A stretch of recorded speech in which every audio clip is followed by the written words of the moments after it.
जन जन के सुख चयनित कभी ननु विश्राम। आधार शक्ति नमः, जगत जननी नमः, सद्गुरुदेवाय नमः, श्री प्रज्ञा पुराणाय नमो नमः।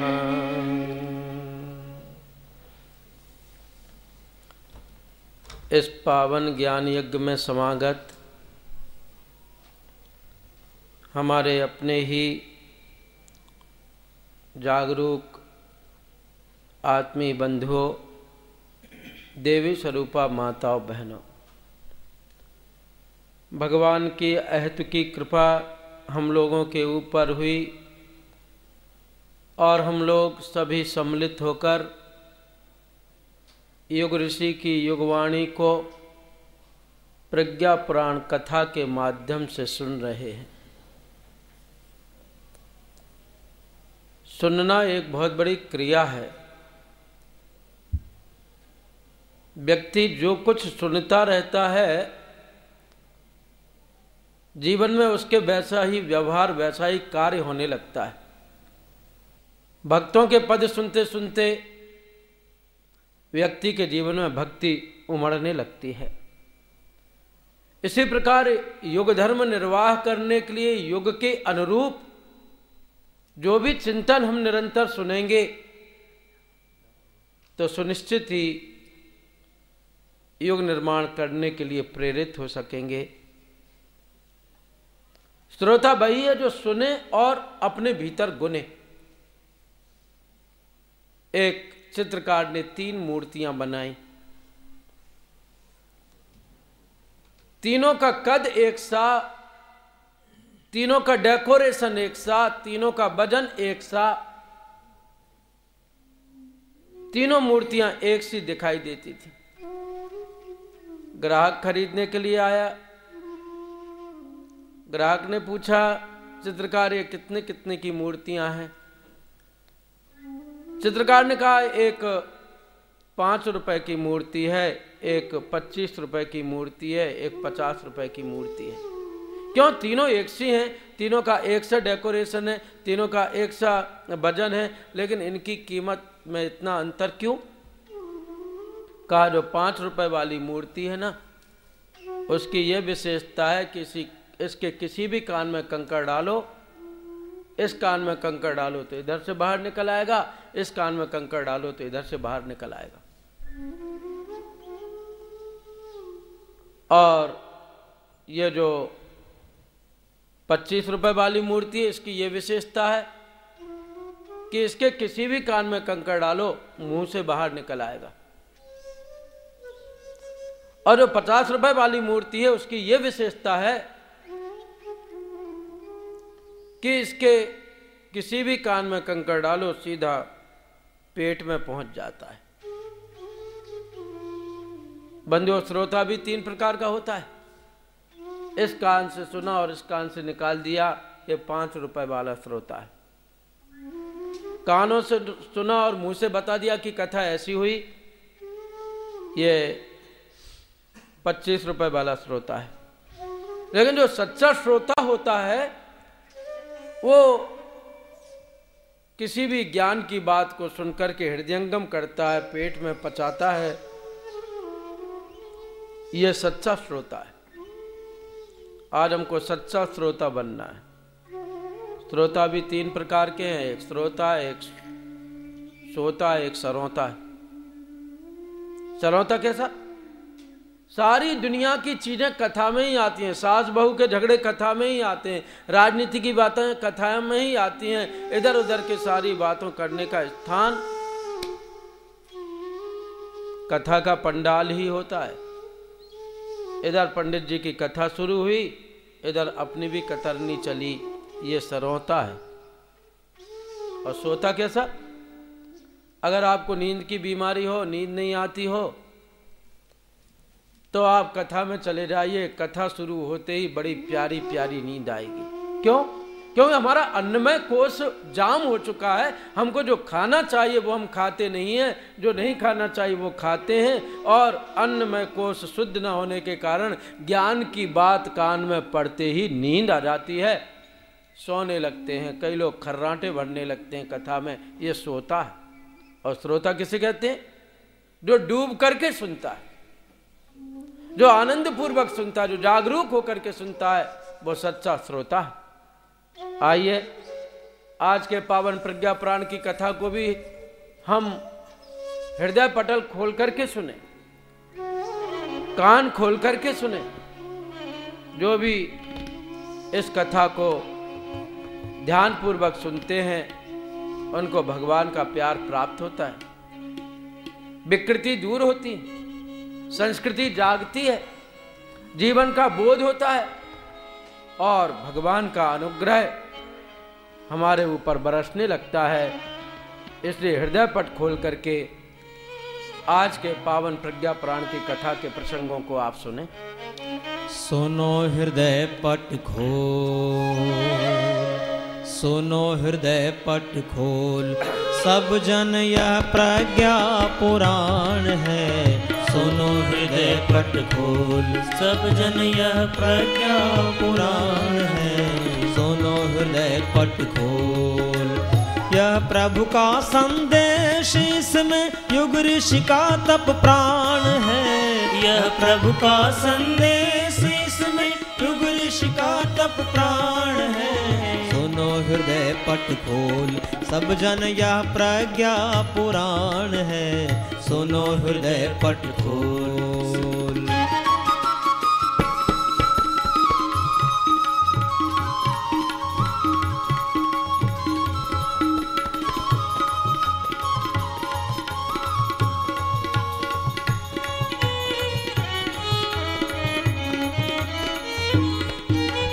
जब जब बढ़ी असुरता, तब तब प्रभु ने उसे मिटाया है।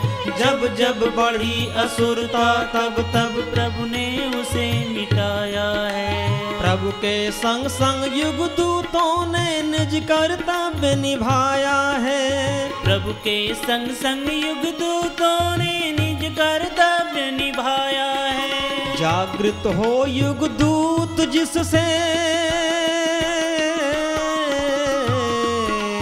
जागृत हो युग दूत जिससे यह ऐसा अभियान है। जागृत हो युग दूत जिससे यह ऐसा अभियान है। सुनो हृदय पट खोल, सब जन यह प्रज्ञा पुराण है। सुनो हृदय पट खोल, यह प्रभु का संदेश, इसमें युग ऋषि का तप प्राण है। यह प्रभु का संदेश, इसमें युग ऋषि का तप प्राण है। सुनो हृदय पट खोल, सब जन यह प्रज्ञा पुराण है। सुनो हृदय पट खोल, सब जन यह प्रज्ञा पुराण है। सुनो हृदय पट खोल, सब जन यह प्रज्ञा पुराण है। सुनो हृदय पट खोल। मनुष्य की विपत्तियों, परेशानियों, बाधाओं का एकमात्र कारण उसका अचिंत्य चिंतन है। अचिंत्य चिंतन के कारण मनुष्य ने अपनी आंतरिक वरिष्ठता गंवा दी है, श्रद्धा, प्रज्ञा, निष्ठा को नहीं समझ पाता है। देवर्षि नारद संत हैं, वो जनसाधारण की मनोभूमि को जानते हैं। इसलिए नारद जी महाराज ने भगवान श्री विष्णु से कहा, प्रभु ये बतलाइए कि और कौन से ऐसे कारण हैं जिससे कि मनुष्य आज कष्टों का जीवन जी रहा है। आप और खोल करके समझाइए। और भगवान विष्णु बोले, पप्रच्छ नारदो भगवन् स्पष्ट तो विस्तरादपि, किम नु कार्य माम ब्रूहि मानवहि कार्यामि किम। हे भगवान,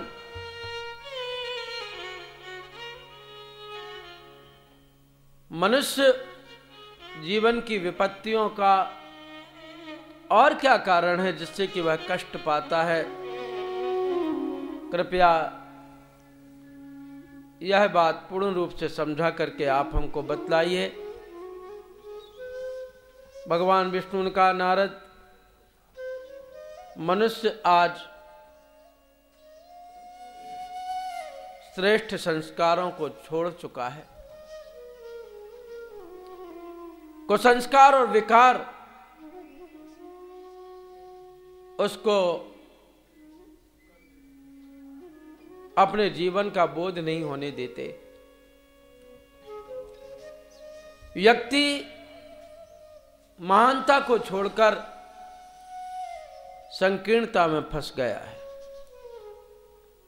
संकीर्ण स्वार्थ भावम ये नराग्रहणन्ति सर्वदा, दिव्याभ्यो वंचिता नूनम अनुभूति भिरेवते।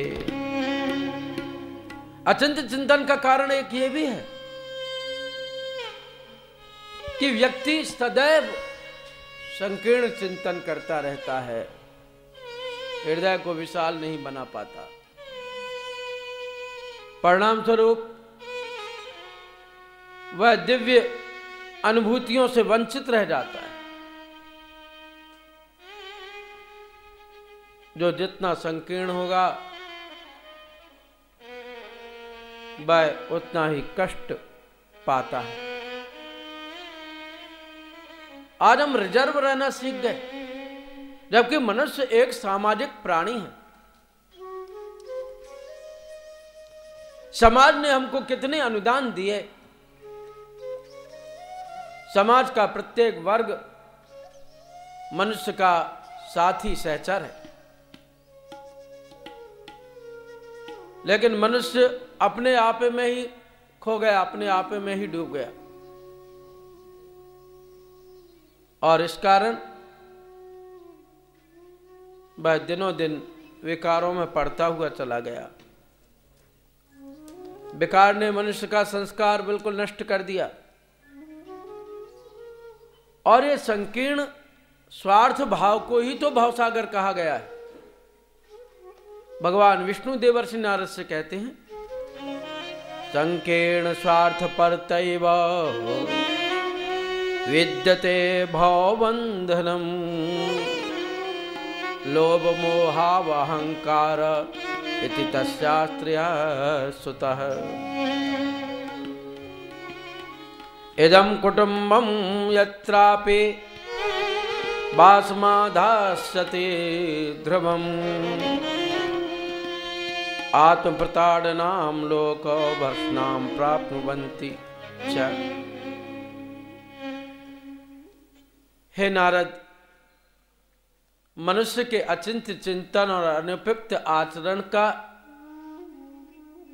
एकमात्र कारण यह है कि वह संकीर्ण स्वार्थपरता के शिकंजे में कस गया है। और संकीर्ण स्वार्थपरता ही भवबंधन है। वो अकेली नहीं आती, तीन उसके बेटे हैं, लोभ मोह और अहंकार। ये तीन उसके पुत्र हैं। यह परिवार जहां भी रहेगा लोभ मोह अहंकार का, वहां ईर्ष्या द्वेष कलह दुर्व्यसन और पतन के प्रसंग आए दिन उभरते रहेंगे। ऐसे लोग आत्म प्रताड़ना और लोक भर्त्सना सहते रहते हैं। बंधुओं, तीन विकार बहुत तेजी के साथ में आज मनुष्य के सिर पर हावी हैं। पहला है लोभ, और लोभ ने आज दुनिया को बर्बाद कर डाला है। जहां पर देखो वहीं पर लोभ ही ओढ़न, लोभ ही डासन, शिशनो दर पर जमपुर त्रासन। लोभ ने व्यक्ति को चारों ओर से घेर रखा है। वह केवल पेट प्रजनन तक सीमित रह गया। येन केन प्रकारेण, जिस तरह से भी हो मेरे पास अधिक से अधिक पैसा आए, चाहे देश और समाज खोखला हो जाए। मैं ये तो नहीं कहता कि व्यक्ति के जीवन में लाभ ना हो, लाभ होना तो जरूरी है, लेकिन लोभ होना जरूरी नहीं। आज तो लोभ हमारे सिर पर चढ़ करके बोलता है। लोभ को पाप का बाप कहा गया है।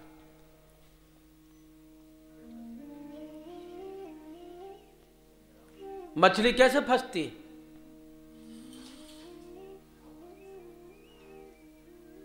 मछुआरा जाता है एक लकड़ी लेकर,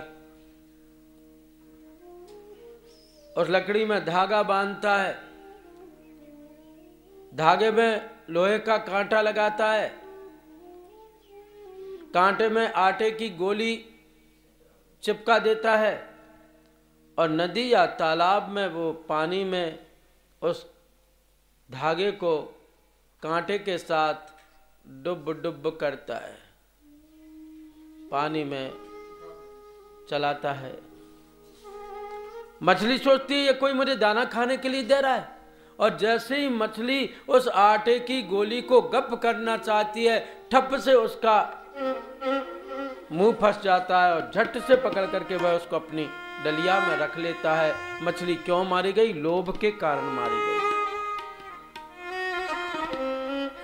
और ये हमारा मन भी तो मछली है। कलि केवल मल मूल मलिना, कलि केवल मल मूल मलिना, पाप पयो निधि जन मन मीना, पाप पयो निधि जन मन मीना। लो भाई ओड़न, लो भाई दासन, लो भाई ओढ़न, लो भाई दासन, शिष्नो दरपुर जमपुर त्रासन, शिष्नो दर पर गमपुर त्रासन, कलि केवल मल मूल मलिना, कलि केवल मल मूल मलिना, पाप पयो निधि जन मन मीना, पाप पयो निधि जन मन मीना। आज व्यक्ति का मन भी मछली के समान हो गया।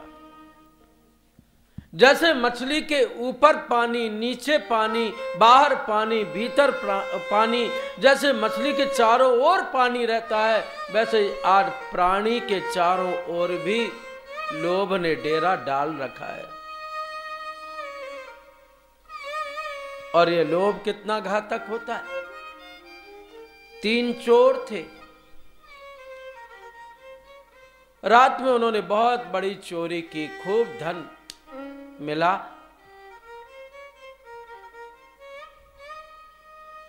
धन लेकर के निर्जन जंगल में चले गए, एकांत में। दिन में चोरों ने कहा चलो अब हम अपने धन का बंटवारा करें।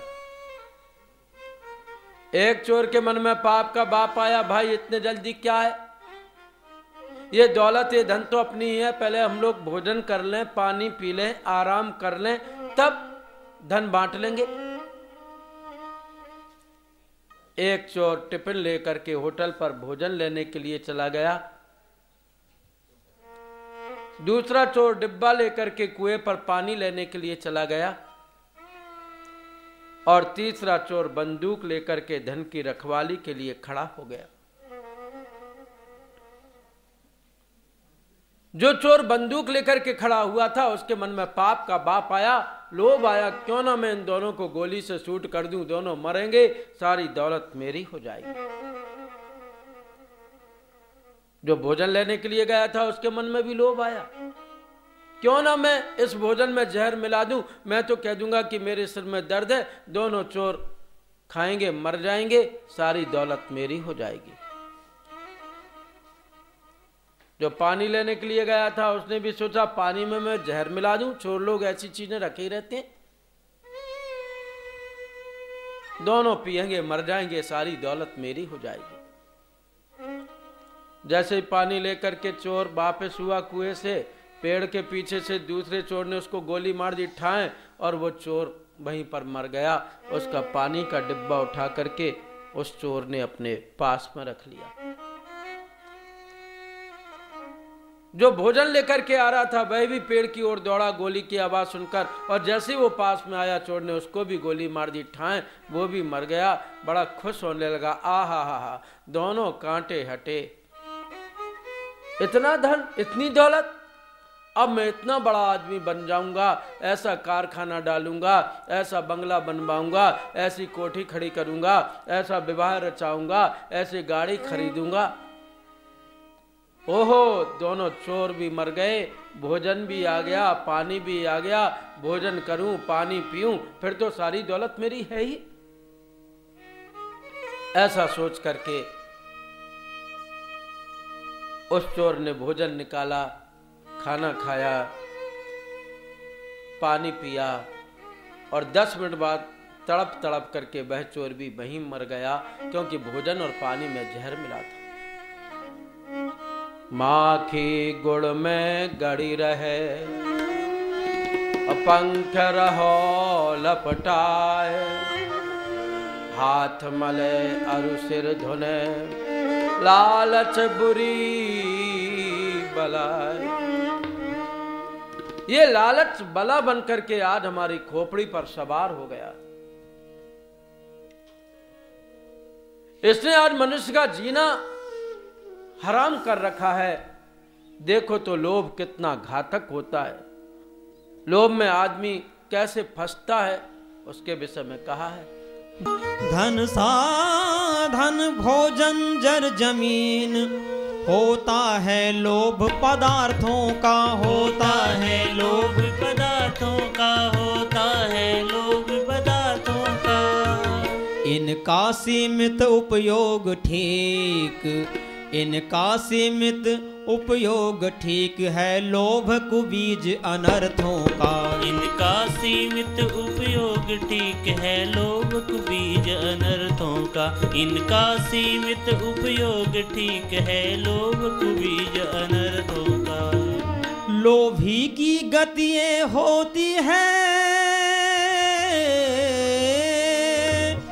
लोभी की गतियाँ होती है, जो मछली फंसती कांटे में, जो मछली फंसती कांटे में, जो मछली फंसती कांटे में। जालों में पक्षी फंसते हैं, जालों में पक्षी फंसते हैं, सब ही रहते हैं घाटे में। जालों में पक्षी फंसते हैं, सब ही रहते हैं घाटे में। जालों में पक्षी फंसते हैं, सब ही रहते हैं घाटे में।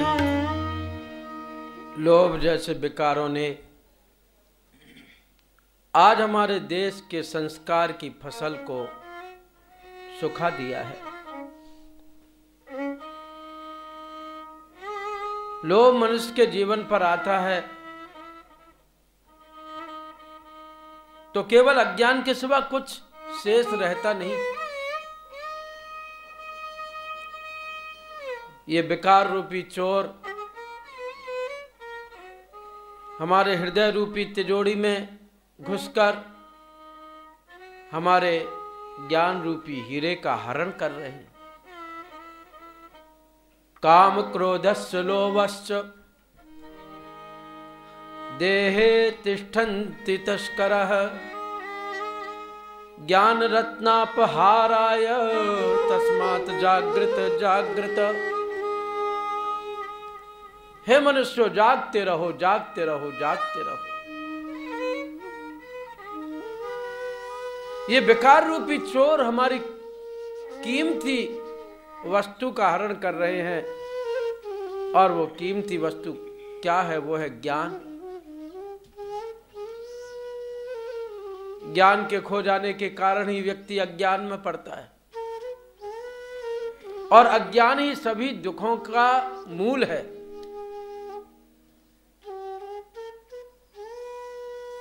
लोभ में भी व्यक्ति पड़ा है तो अज्ञान के कारण पड़ा है। लोभ के कारण आज बहुएं जल रही हैं, लोभ के कारण आज बेटियां बिक रही हैं, लोभ के कारण भाइयों भाइयों में तलवारें तन रही हैं, लोभ के कारण बेटा बाप की कत्ल करने के लिए तैयार है, लोभ के कारण खाद्यान्न जहर युक्त हो गए हैं, लोभ के कारण नकली दवाइयां, नकली इंजेक्शन मिल रहे हैं, लोभ के कारण समधी समधी ऐसे गले मिलते हैं जैसे अफजल खां और शिवाजी गले मिल रहे हैं। इस लोभ ने कितनी बड़ी विडंबना पैदा कर दी। हे देवर्षि नारद, चिंतन को विकृत करने वाला सबसे बड़ा दुश्मन ये लोभ है।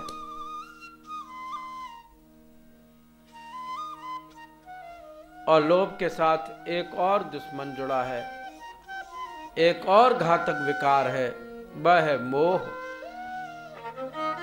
लोभ मोह अहंकार मोह। और इस मोह ने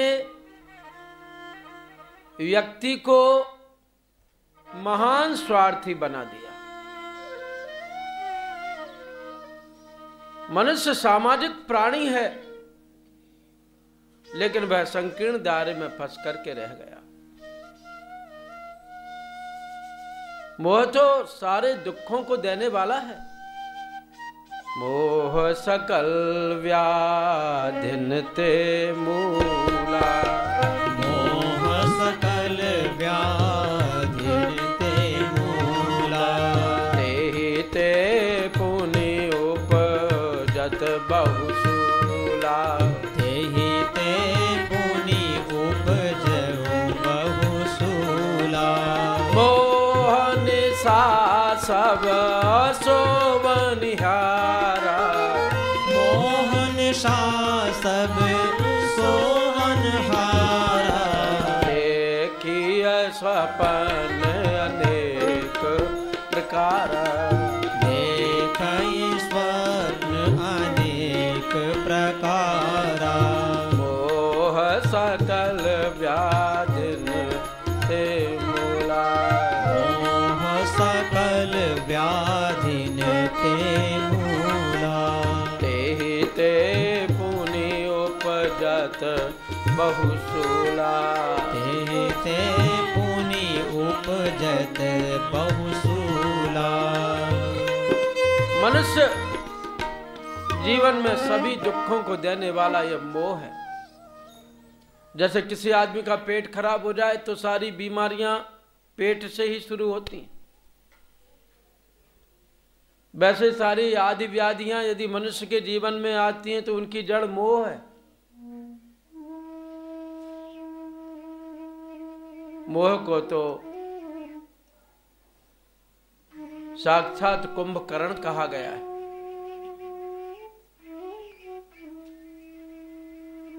मोहग्रस्त आदमी अपने जीवन उद्देश्य से भटक जाता है।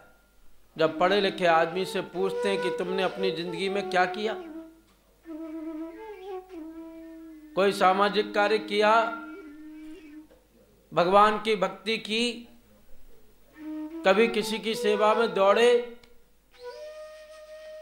कौन सी उपलब्धि प्राप्त की तुमने अपने जीवन में, तो मनुष्य केवल एक छोटा सा बखान कर देता है।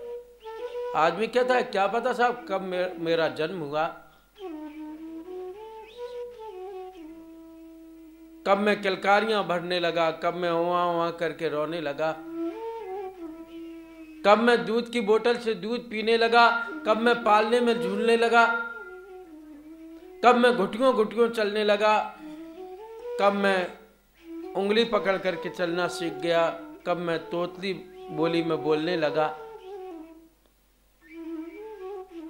कब मैं स्कूल में पढ़ने जाने लगा, कब मैं कॉलेज में पढ़ने लगा, कब मेरी नौकरी लग गई, कब मेरा विवाह हो गया, कब मेरे बच्चे हो गए, कब मेरे बच्चों के बच्चे हो गए, कब मेरा रिटायरमेंट हो गया, और जाने कब मेरा टिकट कट गया। आदमी सिर पकड़ करके कहता है, क्या कहे महबूब हम कारे नुमाए कर गए, बीए किया, नौकरी मिली, पेंशन हुई और मर गए। हमारे जीवन का केवल इतना सा ही उद्देश्य है क्या कि हम पढ़ लिख लें, नौकरी कर लें, मकान बना लें, बैंक बैलेंस इकट्ठा कर लें और इस दुनिया को छोड़ करके चले जाएं? समाज भी कुछ है, धर्म भी कुछ है, संस्कृति भी कुछ है, देश भी कुछ है। कभी हमने सोचने समझने की कोशिश की? कभी हम सोच नहीं पाए, मोहग्रस्त रहे। मोह के कारण भगवान को भी हम नहीं पहचान पाते, आए हुए मौकों को हम छोड़ देते। कई बार भगवान आते हैं, वरदान आते हैं, अनुग्रह बरसना होता है हमारे ऊपर, लेकिन मनुष्य उसका लाभ नहीं उठा पाता। एक किसान था, घर के दरवाजे के बाहर बैठा था। देवर्षि नारद आए, उधर से निकले, देखा कि किसान बड़ा दुखी है, उदास चेहरा लिए बैठा है, आंखों से आंसू आ रहे हैं। पीछे से उसकी बहू उसको गाली बक रही है, ये बुड्ढा जाने कब मरेगा। अरे ये 70 साल का तो हो गया, ना खेत पर जाता, ना खलियान पर जाता, ना कोई काम धाम करता, घर के बाहर बैठा खो खो खांसता रहता है। इसको रोटी थोप थोप करके भी खिलाना पड़ती है, जाने कब मरेगा ससुरा। नारद जी को बड़ी दया आ गई। नारद जी ने कहा, भैया किसान बाबा दुखी हो? महाराज बहुत दुखी हैं। तो स्वर्ग चलना चाहते हो? स्वर्ग? महाराज थोड़े दिन बाद आना। क्यों? अभी खेत में फसल खड़ी हुई है, फसल कट करके रखी हो जाए तब ले जाना। नारद जी गए, कुछ दिन बाद लौट करके उसी रास्ते से निकले तो देखा वहां किसान नहीं। उन्होंने अपनी योग दृष्टि से देखा तो किसान मर चुका था और वही किसान दैव योग से संस्कारवश अपने लड़के के घर के सामने कुत्ता बना हुआ खड़ा था। नारद जी ने पहचान लिया, ये वही किसान है। कहा, क्यों भाई किसान बाबा, अब तो तुम कुत्ता बन गए? कुत्ता नारद जी को देख करके भौंकने लगा। बिल्कुल बन गया। तो आप स्वर्ग चलना चाहते हो? कहा, स्वर्ग? महाराज थोड़े दिन बाद आना। अब क्या हुआ? अरे हमारी फसल घर पर आ गई थी, बिक भी गई, उसका रुपया पैसा रखा हुआ है। हमारे लड़के रात में बेसुध सोते हैं और मैं रात में भौंक भौंक करके इसकी रखवाली करता हूं, कुछ दिनों बाद ले जाना। नारद जी चले गए, कुछ दिन बाद आए तो देखा वो कुत्ता भी मर गया और वही किसान अपने लड़के के घर के दरवाजे के सामने बैल बना हुआ खड़ा है। नारद जी ने देखा, कहा, क्यों भाई किसान, अब तो तुम बैल बन गए? गूंगा बैल ने सिर मटकाया, हाँ महाराज बैल बन गए। कहा, स्वर्ग चलना चाहते हो? नहीं चलना चाहते। क्यों? अब क्या हुआ? दोबारा फसल बोने का समय आ गया, मैं अपने कंधे पर हल रख करके चलाऊंगा तो मेरे बच्चों के यहाँ खूब फसल होगी, खूब फसल होगी, मैं खूब मेहनत करूंगा। मोह की ग्रंथि बड़ी मुश्किल से टूटती है। नारद जी चले गए, थोड़े दिन बाद आए, देखा कि वो बैल भी मर गया। अब ये बैल कहाँ है? देखा तो अपने लड़के के घर के दरवाजे के सामने जो गंदी नाली थी उसमें वो मेढ़क बना हुआ बैठा था। नारद जी ने कहा, कहाँ है भाई, अब कहाँ गए? तो वो पत्थर के नीचे से बोला, टर मैं यहाँ हूं। कहा, भाई किसान अब तुम मेढ़क बन गए? कहा, बिल्कुल हर बिल्कुल बन गया। तो अब स्वर्ग चलना चाहते? कहा, नर अब भी नहीं चलना चाहता। अब क्या हुआ? मेरे लड़कों के लड़के लड़की छोटे छोटे हैं, मेरे नाती पोते, जब वो मुझे इस गंदी नाली में उछलते कूदते देखते हैं तो खूब खुश होते हैं, खूब खुश होते हैं। जब मुझे वो कंकड़ मारते हैं तो कंकड़ फूलों के समान लगते हैं अहो मोह माया बलवाना, मोह की माया कितनी बलवान होती है। नारद जी थोड़े दिन बाद ले जाना मुझे। नारद जी ने मेढक का कान पकड़ा, गाल पर 2 चांटे लगाए। मूर्ख, बिन सत्संग न हरि कथा, और ते ही बिन मोह न भाग। मोह गए बिन राम पद, होई न दृढ़ अनुराग। जब तक हमारे जीवन में से मोह नहीं जाएगा, तब तक भगवान के चरणों में हमारा अनुराग नहीं होगा। अनुराग नहीं होगा तब तक हमको सुख शांति की प्राप्ति नहीं हो सकती है। इसे मोह के लिए कितना भयंकर कहा गया, और मोह से व्यक्ति कैसा बंधा रहता है, इस विषय में कहा है मोह विकार प्रेम काही, है मोह विकार प्रेम काही। अपने पराये पर टिका हुआ, अपने पराये पर टिका हुआ, अपने पराये पर टिका हुआ। है मोहग्रस्त यों दीन दुखी, है मोहग्रस्त यों दीन दुखी।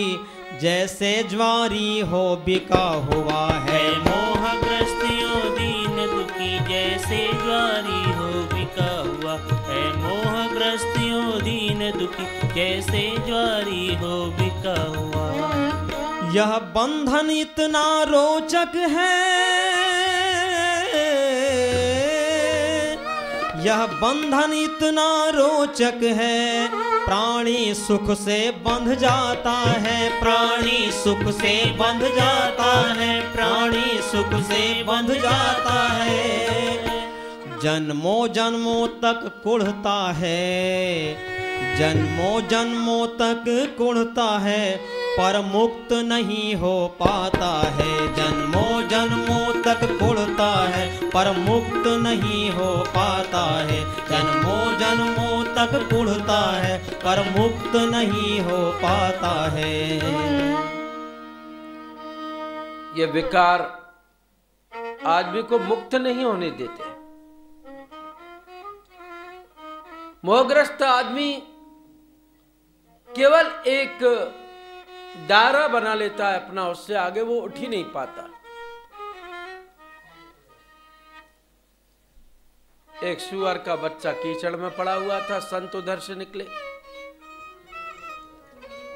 संत ने कहा, क्यों भाई घेंटे, तुम कीचड़ में कैसे पड़े हो? उसने कहा, तो मैं क्या करूं?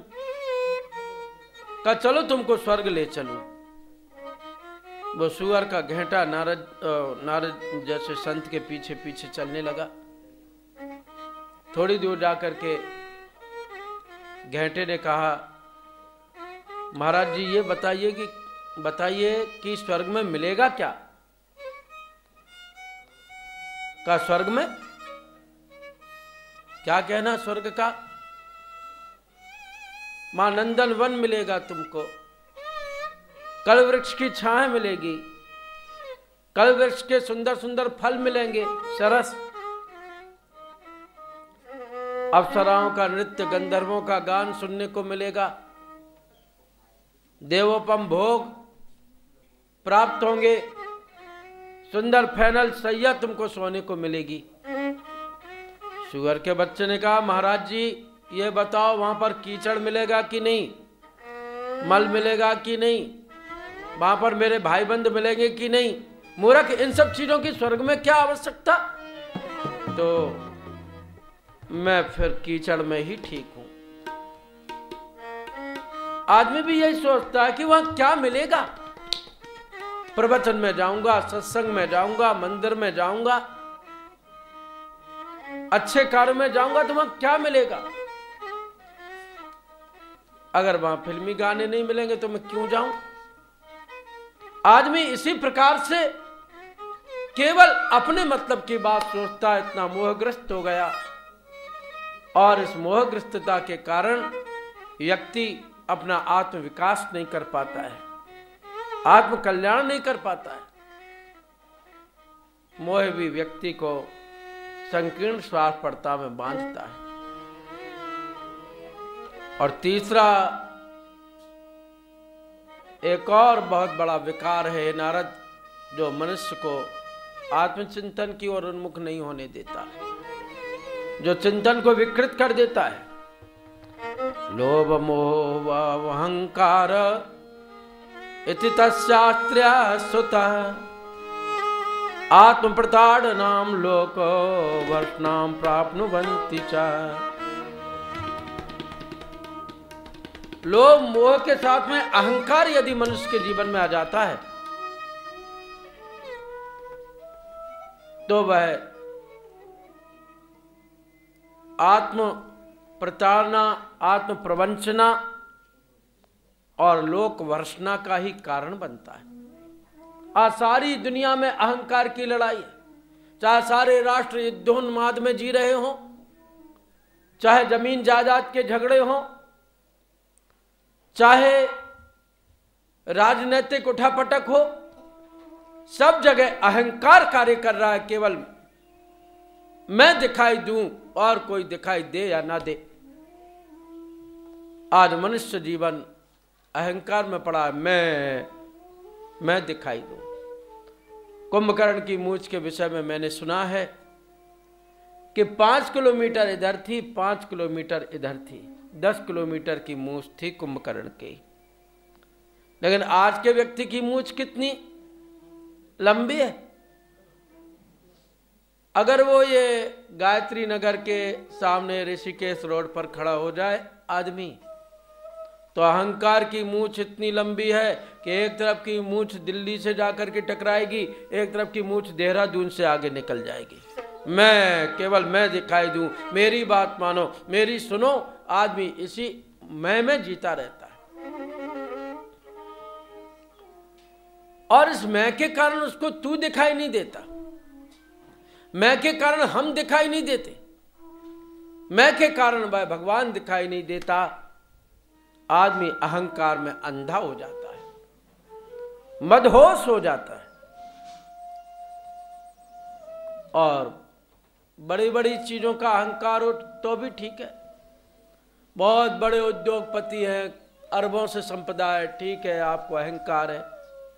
बहुत बड़ा कारखाना है, बड़ी जमीन जायदाद है, बहुत बड़ी खेती बाड़ी है, ठीक है, आपको अहंकार है। अरे साहब, दसियों गाड़ियां हैं, ट्रैक्टर हैं, ट्रालियां हैं और ट्रक हैं, अहंकार है, ठीक है। अरे साहब, करोड़ों से बैंक बैलेंस है, अहंकार है, ठीक है। लेकिन आदमी छोटी छोटी चीजों का अहंकार करता है,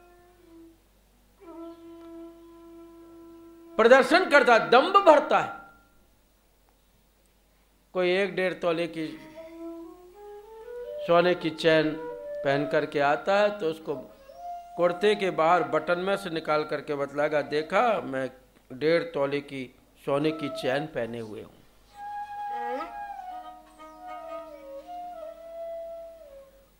कोई लेटेस्ट डिजाइन का कोई माता बहन लॉकेट पहन करके आएंगी, मंगलसूत्र पहन करके आएंगी तो उसको साड़ी शॉल के ऊपर पहनेंगी, देखा क्या सुंदर मेरा लॉकेट है सोने का, पूरा 3 तोले का है।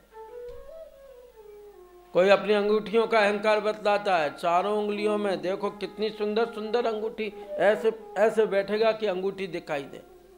छोटी छोटी चीजों का अहंकार बतलाते हैं लोग। मैंने घड़ियों का अहंकार करते देखा है और तो और लोगों को रूमाल का अहंकार करते देखा है, देखा मेरा कितना सुंदर हैंडकरचीफ मेरे पास में है।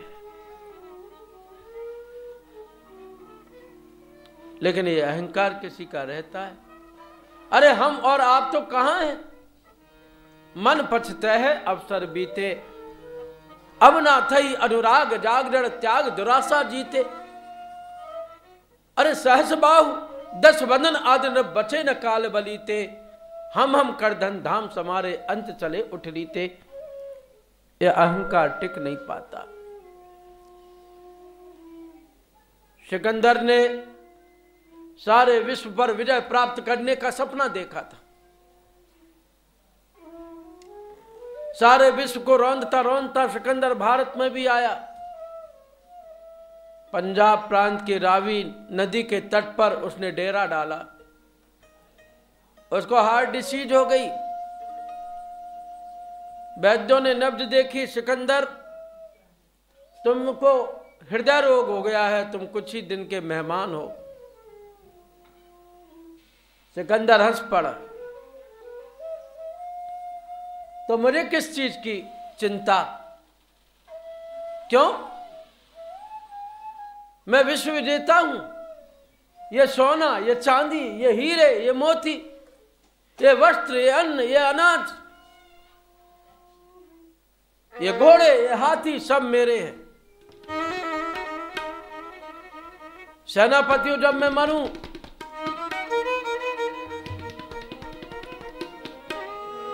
तो ये सारा सोना चांदी तुम मेरे साथ में स्वर्ग में भेज देना। वहां पर भी मैं एक सोने का महल बनवा करके रहूंगा। गुरु अरस्तु वहीं पर खड़े थे। अरे सिकंदर, ये तू क्या कह रहा है? अभिमानी, अहंकारी? क्यों? तेरे साथ सुई की नोक बराबर धन भी नहीं जाएगा।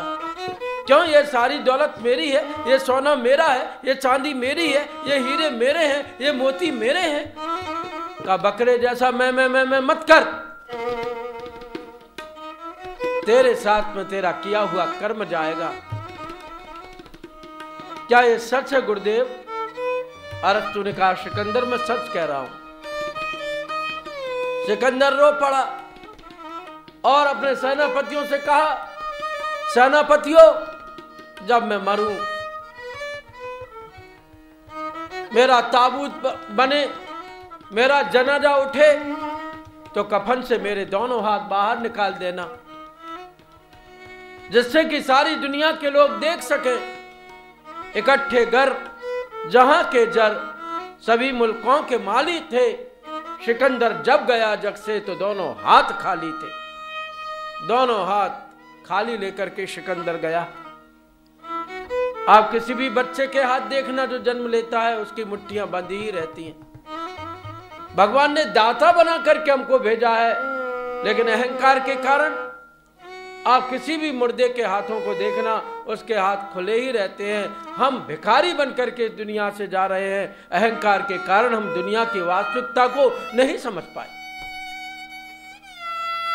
यह अहंकार है, और इस अहंकार में जो पड़ जाता है, ये अहंकार बड़ा बेढब मायावी होता है, जिसके विषय में कहा है अहम भाव तो अंदर का, है अहम भाव तो अंदर का, पर यह बेढप मायावी है, पर यह बेढप मायावी है, पर यह बेढप मायावी है। यह लोभ मोह से मुक्त पुरुष, यह लोभ मोह से मुक्त पुरुष पर भी हो जाता हावी है। यह लोभ मोह से मुक्त पुरुष पर भी हो जाता हावी है। यह लोभ मोह से मुक्त पुरुष पर भी हो जाता हावी है। इसने जिसको जकड़ा उसको, इसने जिसको जकड़ा उसको साधक से राक्षस बना दिया, साधक से राक्षस बना दिया, साधक से राक्षस बना दिया। आत्मिक लौकिक उन्नति पाए, आत्मिक लौकिक उन्नति पाए, कितनों को नीचे गिरा दिया। आत्मिक लौकिक उन्नति पाए, कितनों को नीचे गिरा दिया। आत्मिक लौकिक उन्नति पाए, कितनों को नीचे गिरा दिया। अहंकार आदमी को पतन की ओर ले जाता है। वो इक्कड़ हो जाता है, सामाजिकता उसके जीवन से चली जाती है। एक हाथी था अहंकारी इक्कड़।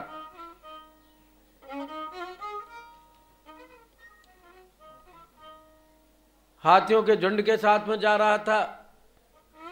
झाड़ी में एक चिड़िया थी, उसने अंडे दिए थे, उसके बच्चे थे। चिड़िया ने हाथियों के टोली नायक से कहा, काका इस झाड़ी से जरा दूर से जाना, यहाँ मेरे अंडे रखे हैं, मेरे बच्चे हैं, कहीं वो दब न जाएं। हाथी ने कहा, चिड़िया हम सब लोग तो बगल से निकल जाएंगे, लेकिन एक अहंकारी इक्कड़ हाथी आ रहा है, तो उससे भी प्रार्थना कर लेना। जब वो इक्कड़ हाथी पास में आया तो चिड़िया ने कहा, दद्दा आप झाड़ी पर से ना निकलें, उधर से निकल जाएं, मेरे अंडे मेरे बच्चे झाड़ी में रखे हैं।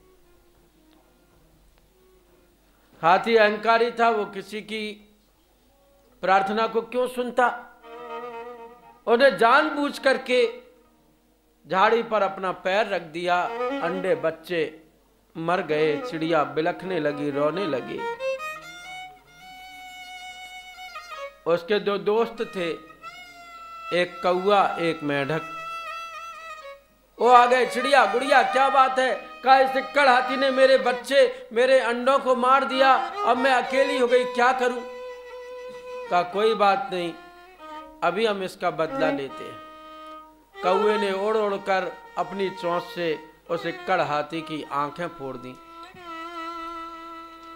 वो हाथी परेशान हो गया, आंखें ना रहने से अंधा हो गया बेचारा, और भटकने लगा, भूख प्यास से व्याकुल हो गया, पानी पीना है, क्या करें?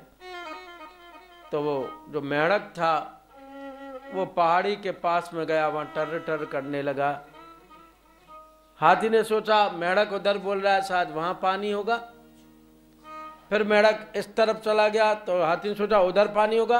फिर मेढक इधर आ गया, फिर उसने सोचा पानी इधर होगा। फिर मेढक पहाड़ी पर चढ़ करके टर टर करने लगा बहुत देर तक। तो हाथी ने सोचा कि मेढक ऊपर बोल रहा है, शायद उधर पानी होगा। और जैसे ही हाथी पहाड़ी पर गया, मेढक नीचे उतर आया, उसने नीचे टर टर करना शुरू किया।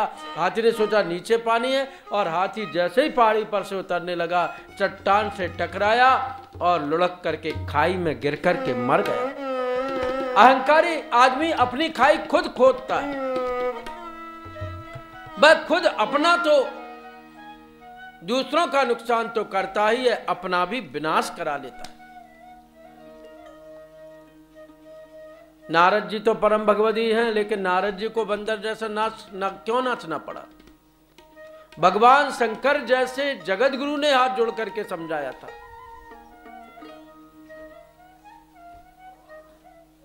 और कहा था, नारद ये काम पर विजय प्राप्त करने की बात भगवान को मत सुनाना। बार बार बिन बहु मुनि तो ही, बार बार बिन बहु मुनि तो ही, जिमि यह कथा सुनायऊ मोहि, जिमि यह कथा सुनायऊ मोहि, जिमि जानि हरि सुनावऊ कवऊ, तिमि जनि हरि सुनावऊ कबहू, चलई प्रसंग दुरायऊ तबहू, चलई प्रसंग दुरायऊ तबहू। ये कथा भगवान को मत सुनाना। लेकिन नारद जी गए, एक बार करतल कर बीना, गावत हरिगुण नाम प्रवीणा, क्षीर सिंधु गबने मुनिनाथा, जहां बस श्रीनिवास श्रुति माथा। और मना करने के बाद भी अहंकारी नारद माने नहीं, और नारद कहे सहित अभिमाना, नारद कहत महित अभिमाना, कृपा तुम्हारी सकल भगवाना, कृपा तुम्हारी सकल भगवान। नारद ने अभिमान सहित काम विजय की कथा भगवान को सुना दी, और उनको बंदर जैसा नाच नाचना पड़ा, जग हंसाई हुई। अरे बाली से तारा ने दोनों हाथ जोड़ करके कहा था, हे नाथ आप ध्यान से सुन लें, सुग्रीव अपने बलबूते नहीं दहाड़ रहा है, तो सुग्रीव को एक बहुत बड़ा आधार मिल गया है, बहुत बड़ी शक्ति मिल गई है। तुमको कैसे पता? मेरे गुप्तचरों ने मुझे बताया है। सुन पिया जे नहीं मिले सुग्रीवा। सुन प्रिय जे नहीं मिले सुग्रीवा। ते दो बंधु अतुल बल शिवा। ते दो बंधु अतुल बलशीला। कौशले ससुता लक्ष्मण राम। कौशले ससुत लक्ष्मण रामा। कालहु जीत सकहि संग्राम। कालहु जीति सकल संग्रामा। मैं आपसे सत्य कहती हूँ, सुग्रीव को कालों के काल भगवान राम का आश्रय प्राप्त हो गया है। आप सुग्रीव से लड़ने ना जाएं, लेकिन बाली के अंदर क्या था? यश कही चला महाअभिमानी और तृण समान सुग्रीव ही जानी। बाली के अंदर अहंकार था। मैं सुग्रीव को तिनके के समान तोड़ करके फेंक दूंगा, मसल दूंगा मिट्टी के डेले के समान। और बाली अभिमान के कारण मारा गया। अरे हनुमान जी जैसे ज्ञानी नाम अग्रगण्यम ने रावण को हाथ जोड़ करके समझाया था। हनुमान जी ने विनय की थी रावण से, इतने समर्थ होते हुए भी, अतुलित बल धामम होते हुए भी विनम्रता कितनी थी कि विनती करऊं जोर कर रावण। विनती करहूँ जोर कर दाता। सुनहु मान तजे मोर सिखावन।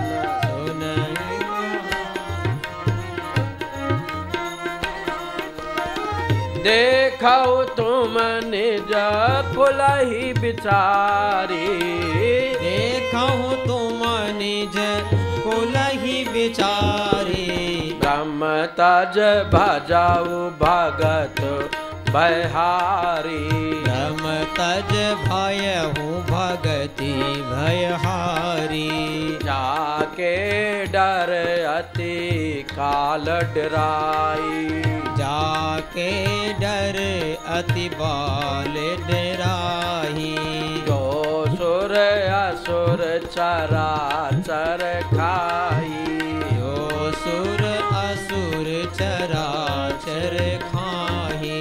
तासो बयरु कमहु नहीं कीजे। तासो बयरु कबहु नहीं कीजे। मोरे कहे जान की दीजे।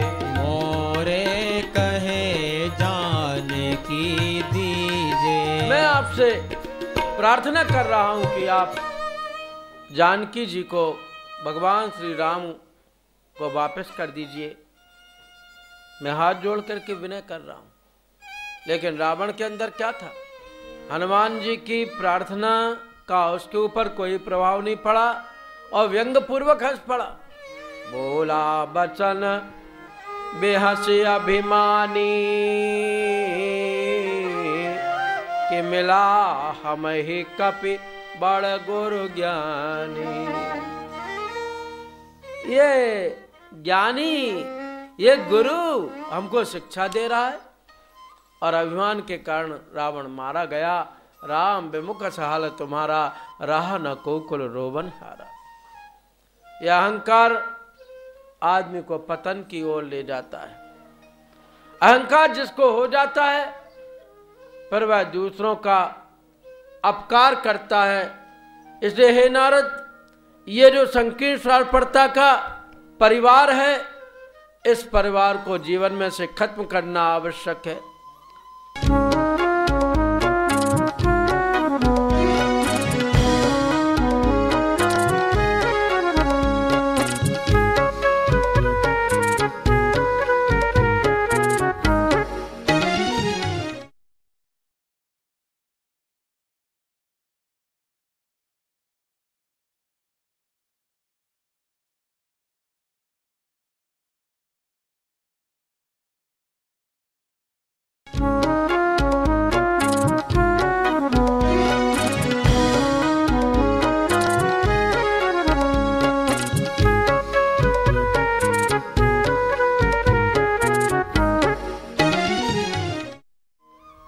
उवाच नारदो देव वाच्या श्रावस्त्वं मतः ज्ञानपक्षापूर्वकं तं कर्मपक्षं विबोधय।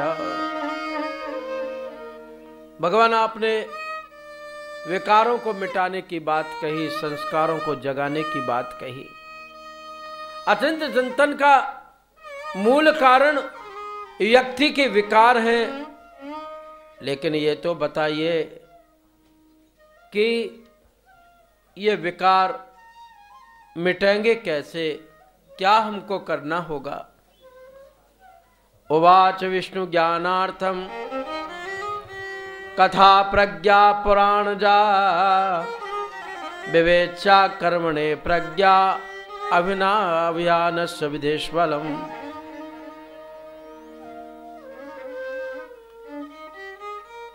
ज्ञान के लिए प्रज्ञा पुराण कथा का विवेचन उचित है और कर्म के लिए प्रज्ञा अभियानों की बहुमुखी गतिविधियों में से प्रगल्भों को उन्हें अपनाने की प्रेरणा निरंतर देनी चाहिए और व्यक्ति को धर्मशील बनाने का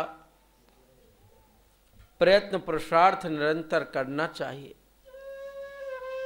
जब भगवान विष्णु ने व्यक्ति को धर्मशील बनाने की प्रेरणा देने की बात कही तो देवर्षि नारद ने पूछा कि धर्म चेतना को हम किस रूप में स्थापित करें, धर्म चेतना क्या है।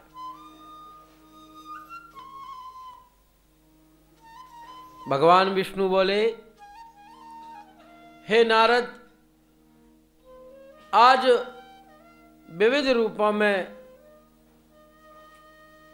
धर्म प्रतिष्ठित है, लेकिन युग धर्म क्या है। योग धर्म के विषय में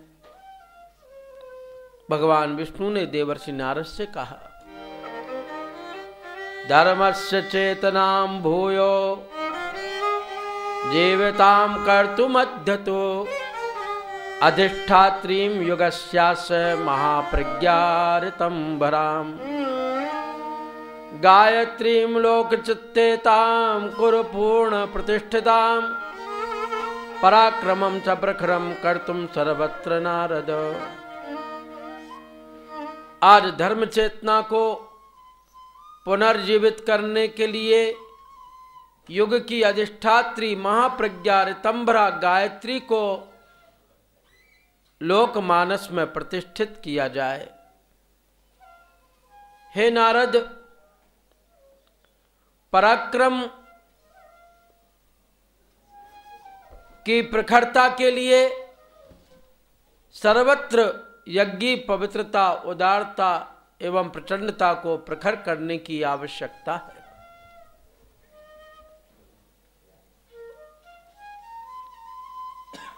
आज धर्म चेतना के रूप में गायत्री को प्रतिष्ठित करना आवश्यक है और ये भ्रम मिटा दें कि गायत्री कोई मूर्ति है, कोई प्रतिमा है, कोई संप्रदाय है, कोई वर्ग है या कोई अलग पूजा पद्धति है या कोई अलग कर्मकांड है। ऐसा कुछ नहीं है। गायत्री तो हमारे भीतर की प्राण चेतना है। गायत्री जो वेद माता है, जो हमको ज्ञान देती है। गायत्री देव माता है, जो हम पर दया करती है। और गायत्री तो विश्व माता है, जो समदर्शिता रखती है।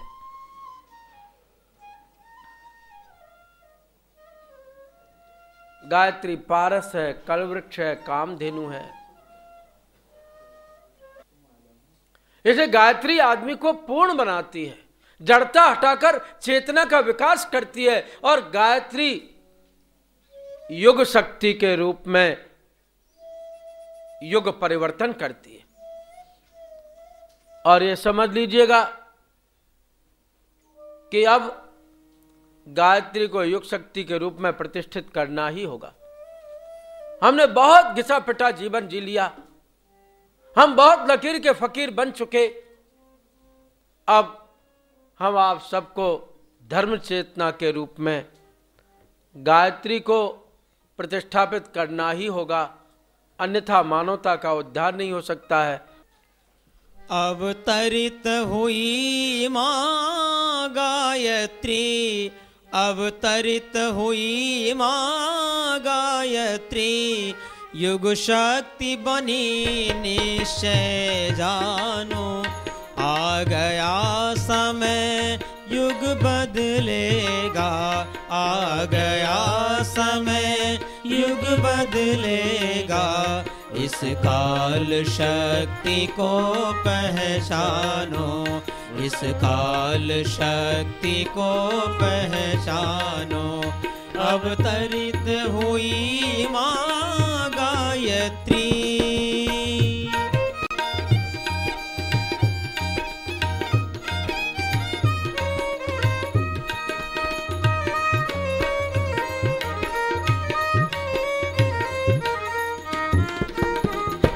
जब जब होता है धर्म नष्ट, बदली अधर्म की छाती है, जब जब होता है धर्म नष्ट, बदली अधर्म की छाती है, जब अनाचार बढ़ जाता है और मानवता दुख पाती है, जब अनाचार बढ़ जाता है तब मानवता दुख पाती है, तब कोई राम कृष्ण गौतम गांधी इस भू पर आते हैं, तब कोई राम कृष्ण गौतम गांधी इस भू पर आते हैं, पृथ्वी को देते अभय और उसका संताप मिटाते हैं, पृथ्वी को देते अभय और उसका संताप मिटाते हैं, उसका संताप मिटाते हैं। वह शपथ पुनः पूरी होगी, वह शपथ पुनः पूरी होगी, चिर सत्य यही है सच मानो, आ गया समय युग बदलेगा, आ गया समय युग बदलेगा, इस काल शक्ति को पहचानो, इस काल शक्ति को पहचानो। अवतरित हुई माँ गायत्री, अवतरित हुई माँ गायत्री, युग शक्ति बनी निश्चय जानो, आ गया समय युग बदलेगा, आ गया समय युग बदलेगा, इस काल शक्ति को पहचानो, इस काल शक्ति को पहचानो। अवतरित हुई माँ गायत्री। भगवान विष्णु आज का युग चिंतन प्रस्तुत करते हुए देवर्षि नारद से यही कह रहे हैं कि आज गायत्री को युग शक्ति के रूप में पुनर्प्रतिष्ठित करना होगा, तभी धर्म चेतना का विस्तार होगा, तभी अचिंत्य चिंतन मिटेगा। युग शक्ति किसे कहते हैं? जिसका हर युग में आधिपत्य है। गायत्री की साधना करके सतयुग में ब्रह्मा जी विधाता कहलाए और उन्होंने त्रिलोकी की संरचना की। गायत्री की साधना करके वशिष्ठ जी के घर में कामधेनु गौ नंदिनी के रूप में बंधी रहती थी।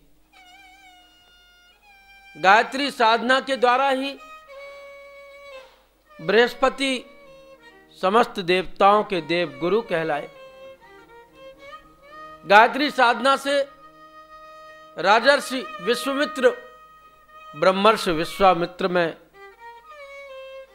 परिवर्तित हुए और विश्वामित्र ने एक नई सृष्टि का सृजन किया। याज्ञवल्क्य जी महाराज ने गायत्री की साधना करके ही चेतना का विस्तार किया। यज्ञ पवित्रता, यज्ञ प्रखरता को ही नहीं बल्कि यज्ञोपैथी को भी जन जन तक पहुंचाया ऋषि याज्ञवल्क्य ने गायत्री साधना के द्वारा ही। ऋषि भारद्वाज ने तीर्थराज प्रयाग की स्थापना की। गायत्री के साधक गौतम ऋषि के पास में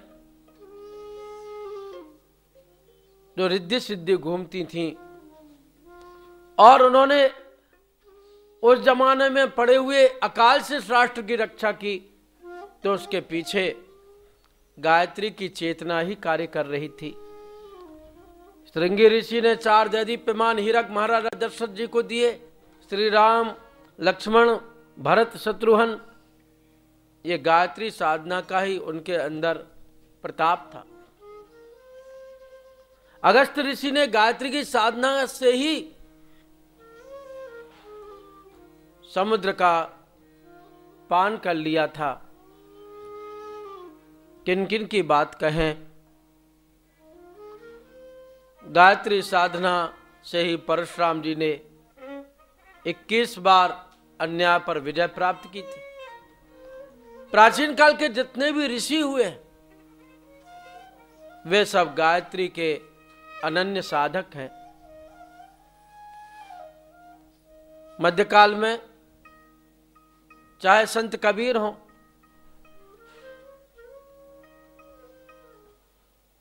चाहे हमारे जितने भी संत और भक्त हुए अन्य, वे सब हों, उन्होंने गायत्री के द्वारा ही जड़ता को हटाकर चेतना का विस्तार किया।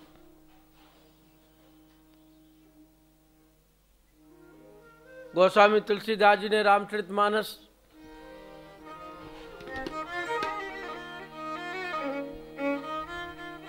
सारी दुनिया को प्रदान की। रामचरितमानस जैसी विभूति,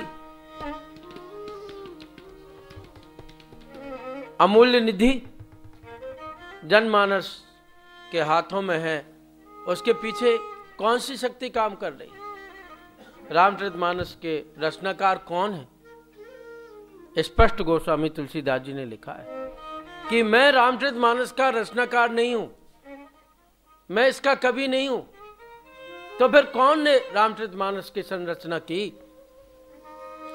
रचि महेश निज मानस राखा, निज महेश मानस राखा, पाये सुसमाऊ शिवासन भाषा,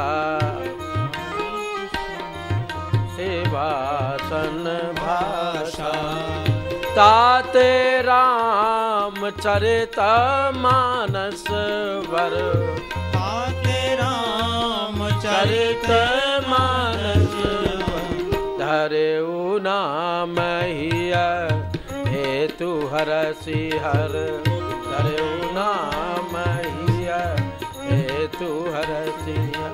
रामचरित मानस की संरचना देवादिदेव भगवान महादेव ने की। उन्हीं ने इसका नामकरण किया श्री रामचरितमानस। वे ही प्रथम वक्ता हैं, प्रथम श्रोता पार्वती जी को भगवान श्री शिव ने यह राम कथा सुनाई। लेकिन तुलसीदास जी को कैसे इसका श्रेय प्राप्त हुआ? उनको प्रसाद के रूप में भगवान शिव ने कौन सी वस्तु प्रदान की? धीमहि धियो सद्बुद्धि। इसलिए गोस्वामी तुलसीदास जी ने स्पष्ट लिखा कि जिस रामचरितमानस की संरचना महादेव जी ने की है, वे ही इसके प्रथम वक्ता हैं और उन्होंने इसका नामकरण किया। लेकिन मुझे कैसे श्रेय मिला? शंभु प्रसाद सुमति हिया होलसी, शंभु प्रसाद होलसे हिया होलसी, रामचरित मानस कवि तुलसी, रामचरित मानस कवि तुलसी।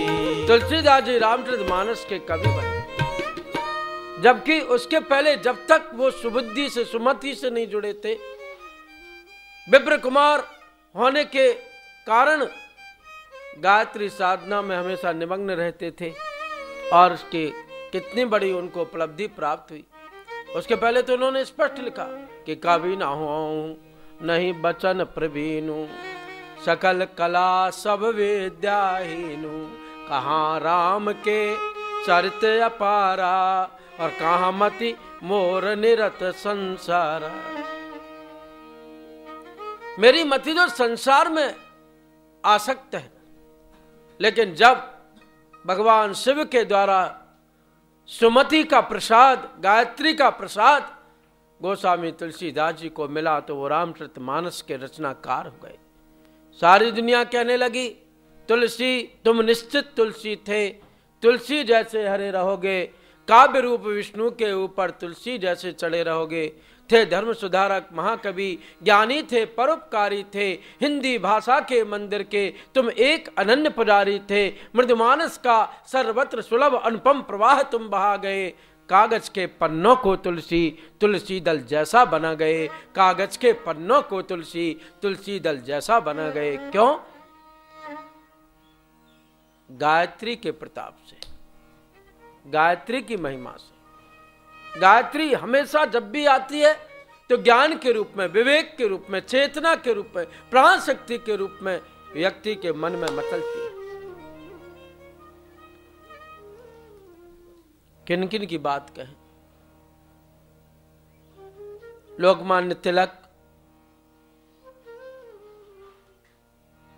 गीता प्रवचन यदि उन्होंने लिखा तो गायत्री शक्ति के द्वारा ही लिखा है।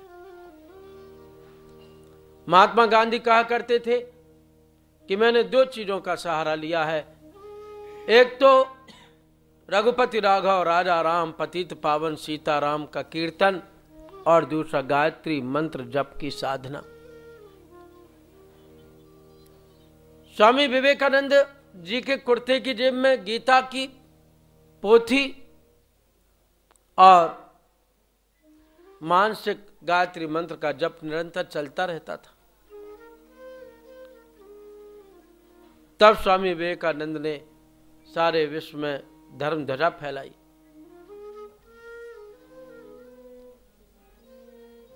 गोपाल कृष्ण गोखले, विनोबा भावे, महर्षि अरविंद, ये सब गायत्री के ही साधक हैं। स्वामी दयानंद जी ने गायत्री की साधना से आर्य समाज की स्थापना की। हरिद्वार में पाखंड खंडनी पताका फहराई और सारे देश में सत्य का अर्थ प्रकाशित किया। आनंद स्वामी ने गायत्री की साधना करके अपने व्यक्तित्व में अद्भुत क्षमता प्राप्त की थी।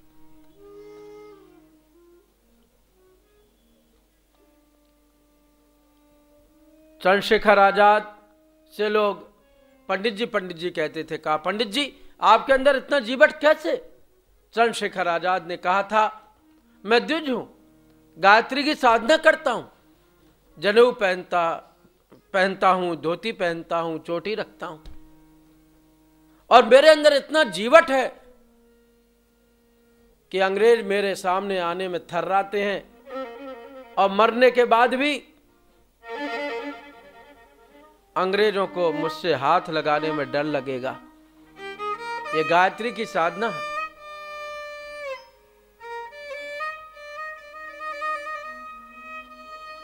वर्तमान समय में ऐसा कोई साधक जिसने गायत्री के द्वारा सब कुछ प्राप्त किया हो?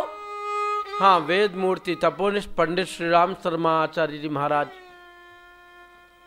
जिन्होंने गायत्री के 24 लाख के 24 महापुरुषण किए। काले रंग की गौ पाल रखी थी, उसका दूध अपने हाथों से लगाते थे, दही जमाते थे, अपने हाथों से उसकी छाछ बनाते थे जो मक्खन निकलता था गऊ के दूध के छाछ का,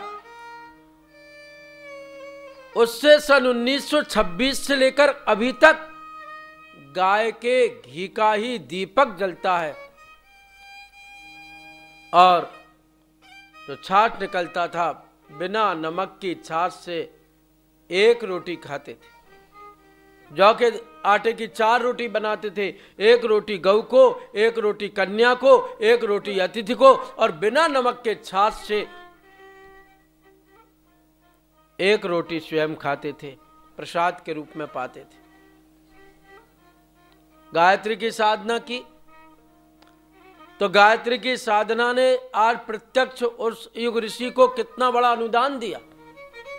एक आदमी को जीवन में एक ही उपलब्धि प्राप्त होती है, लेकिन गायत्री महाविज्ञान, प्रज्ञा पुराण और विश्व को भारतीय संस्कृति के अजस्र अनुदान जैसे ग्रंथ ही नहीं, बल्कि 4 वेद, 108 उपनिषद, 18 पुराण, 20 स्मृतियां, 6 दर्शन,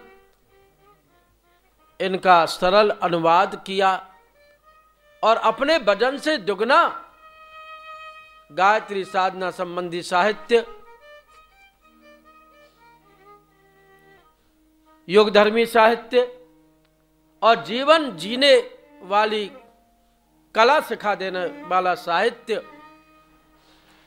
परम पूज्य गुरुदेव ने अपनी पवित्र लेखनी से लिखा।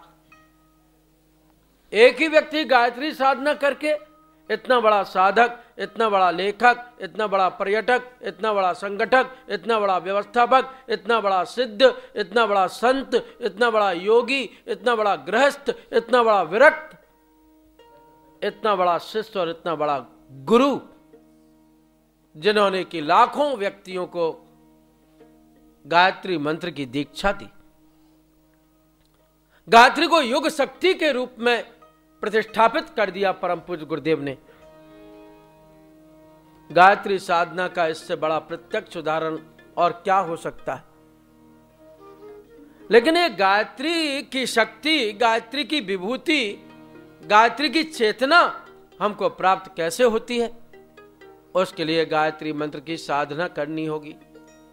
तो अभी तो आप गायत्री चेतना, गायत्री माता कह रहे थे, अब गायत्री मंत्र, हाँ, एक श्लोक हम लोग प्रतिदिन बोलते हैं, पढ़ते हैं ना, त्वमेव माता च पिता त्वमेव, त्वमेव बन्धुश्च सखा त्वमेव, त्वमेव विद्या द्रविणम त्वमेव, त्वमेव सर्वम मम देव देव। वो भगवान माता भी हैं, पिता भी हैं, भगवान बंधु भी हैं, सखा भी हैं, भगवान विद्या भी हैं, धन भी हैं। इसी प्रकार से गायत्री माता भी है और गायत्री मंत्र भी है। सगुण साकार श्रद्धा को जागृत करने के लिए गायत्री माता है और निर्गुण निराकार ज्ञान को जगाने के लिए गायत्री चेतना है, गायत्री मंत्र है। यह गायत्री मंत्र कहां से आ गया?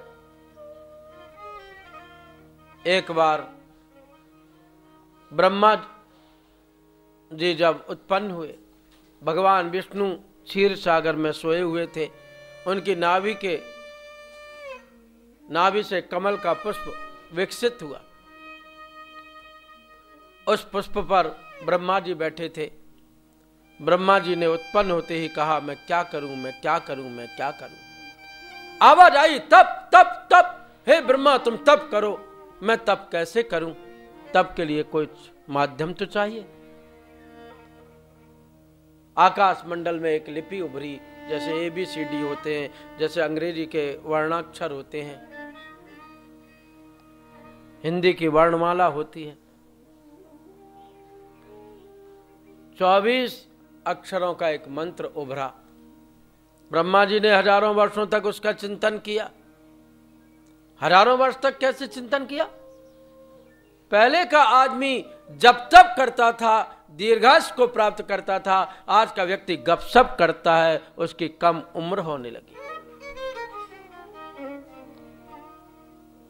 यह बात बिल्कुल झूठी नहीं है कि बीते संबत सहस 87, बीते संबत सहस सतासी। तजे समाधि शंभु अविनाशी। लगी समाधि शंभु अविनाशी। ये बात बिल्कुल झूठी नहीं है। यहाँ बसत मोहे सुन खग ईसा। यहाँ बसत मोहे सुन खग ईसा। बीते कलप सात अरुबीसा। बीते कलप सात अरुबीसा। कागभूषण जी 27 कल्पों तक एक ही स्थान पर रहे, ये बात असत्य नहीं है। भगवान शंकर ने 87,000 वर्ष तक तप किया, ये बात असत्य नहीं है। बंधुओं, पहले का व्यक्ति दीर्घायु होता था, दीर्घायुष्य को प्राप्त करता था। आज व्यक्ति ध्यान, धारणा, प्राणायाम, जप, साधना, उपासना कुछ नहीं करता और उसकी उम्र भी लघु हो गई। गायत्री का साधक दीर्घजीवी होता है। ब्रह्मा जी ने हजारों वर्षों तक चिंतन किया, तब यह पाया कि यह गायत्री मंत्र है। और गायत्री मंत्र कहां से शुरू होता है? ओम भूर्भुवः स्वः से शुरू नहीं होता। भूर्भुवः स्वः इसकी व्याहृति है और ओम गायत्री मंत्र का प्रणवाक्षर है। ये संकेत करते हैं कि भूर्भुवः स्वः तीनों लोकों में ओम ईश्वर का अस्तित्व है। ओम कौन है? तस्य वाचक प्रणवः। श्रुति कहती है कि ओम परमात्मा का पर्यायवाची है। ओम इत्येताक्षर ब्रह्म, गीता कहती है।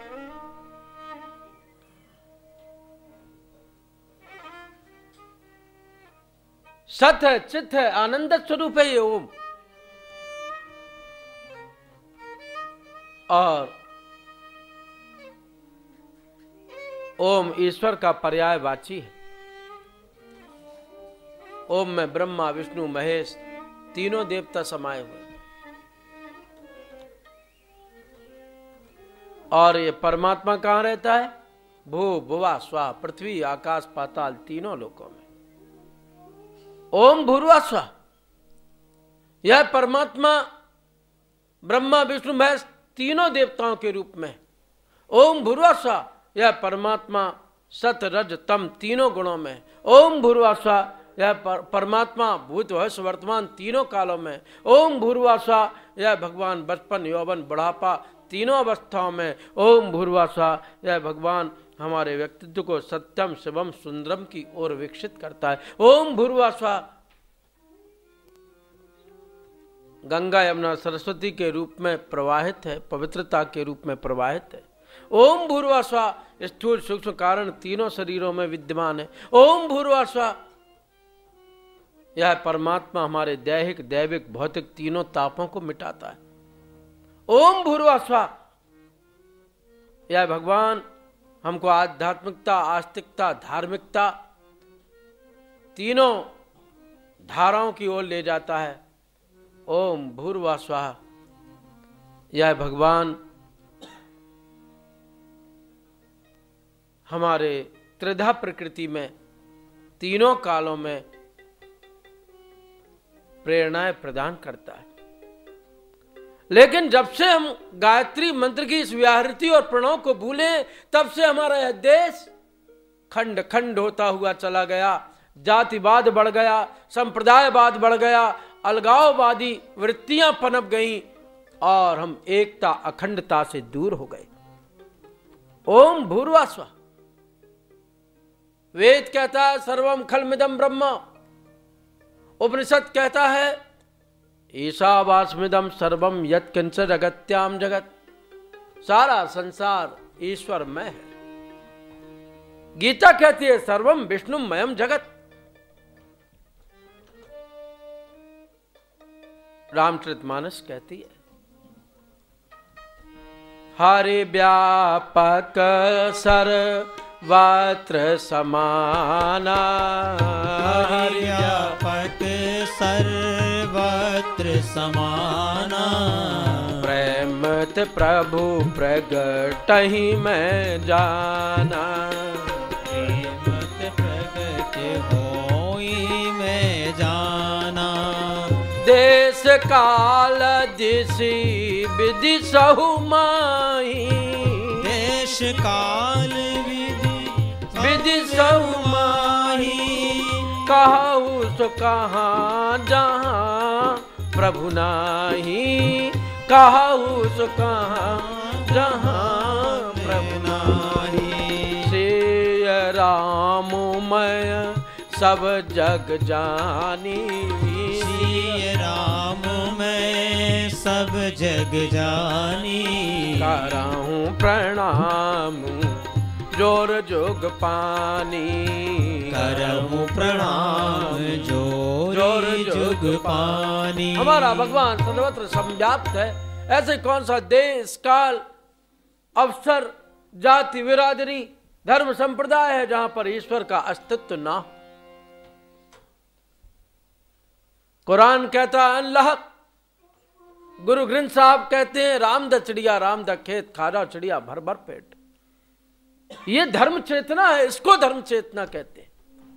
सूफी संत कहते हैं तू खुदा को ढूंढता है। रे ढूंढने की क्या बात है। तू खुदा है, तू खुदा है, तू खुदा की जात है।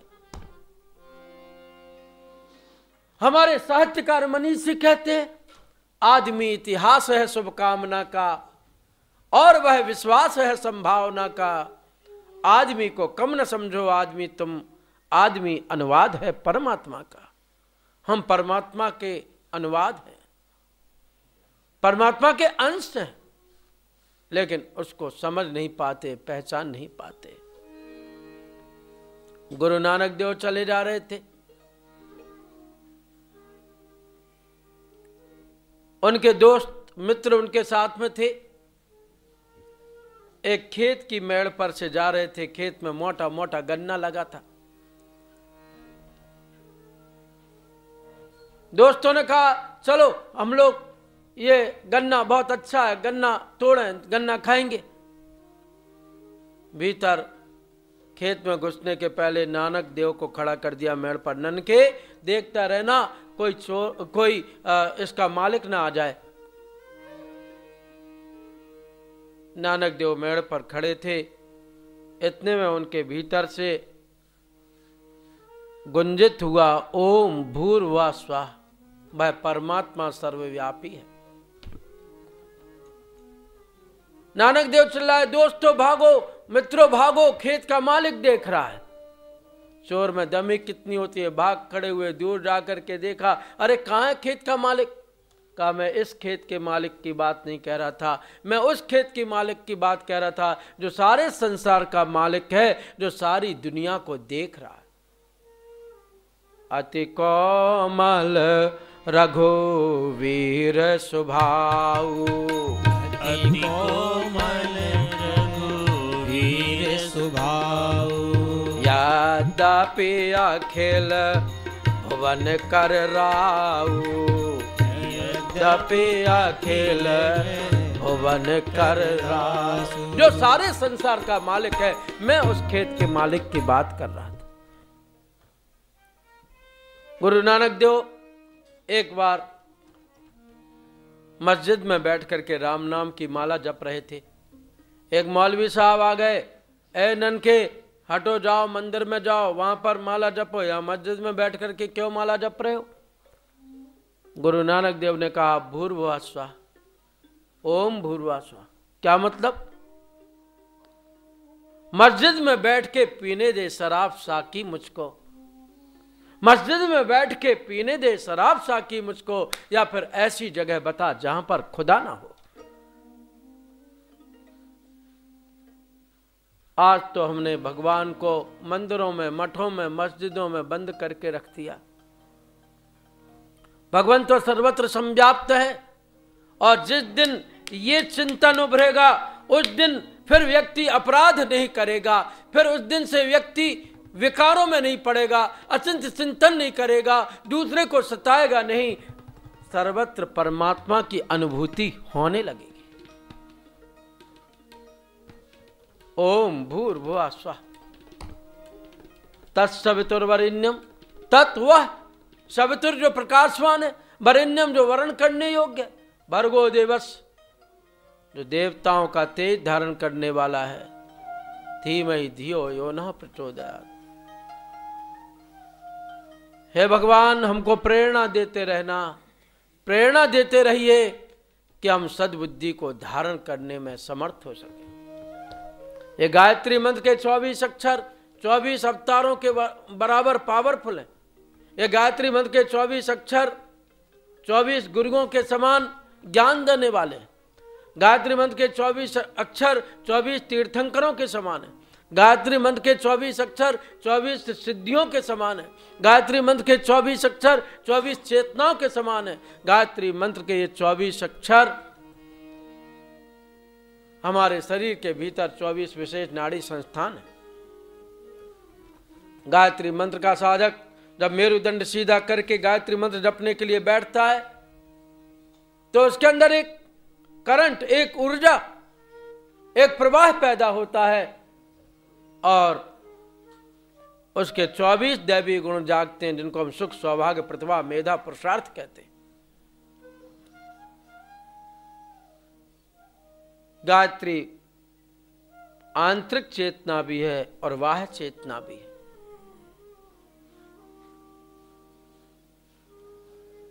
गायत्री मंत्र के 9 शब्द पूर्णता के प्रतीक, 9 निधियां हैं, 9 रस हैं, 9 भक्ति है, 9 रत्न कहे गए हैं। गायत्री मंत्र हमको ये सब कुछ प्रदान करता है। तत्सवितुर वरेण्यम भर्गो देवस्य धीमहि धियो यो नः प्रचोदयात्। एक एक शब्द में कितना कितना ज्ञान भरा है।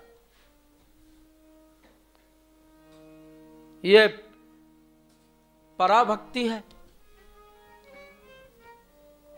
गायत्री मंत्र तो।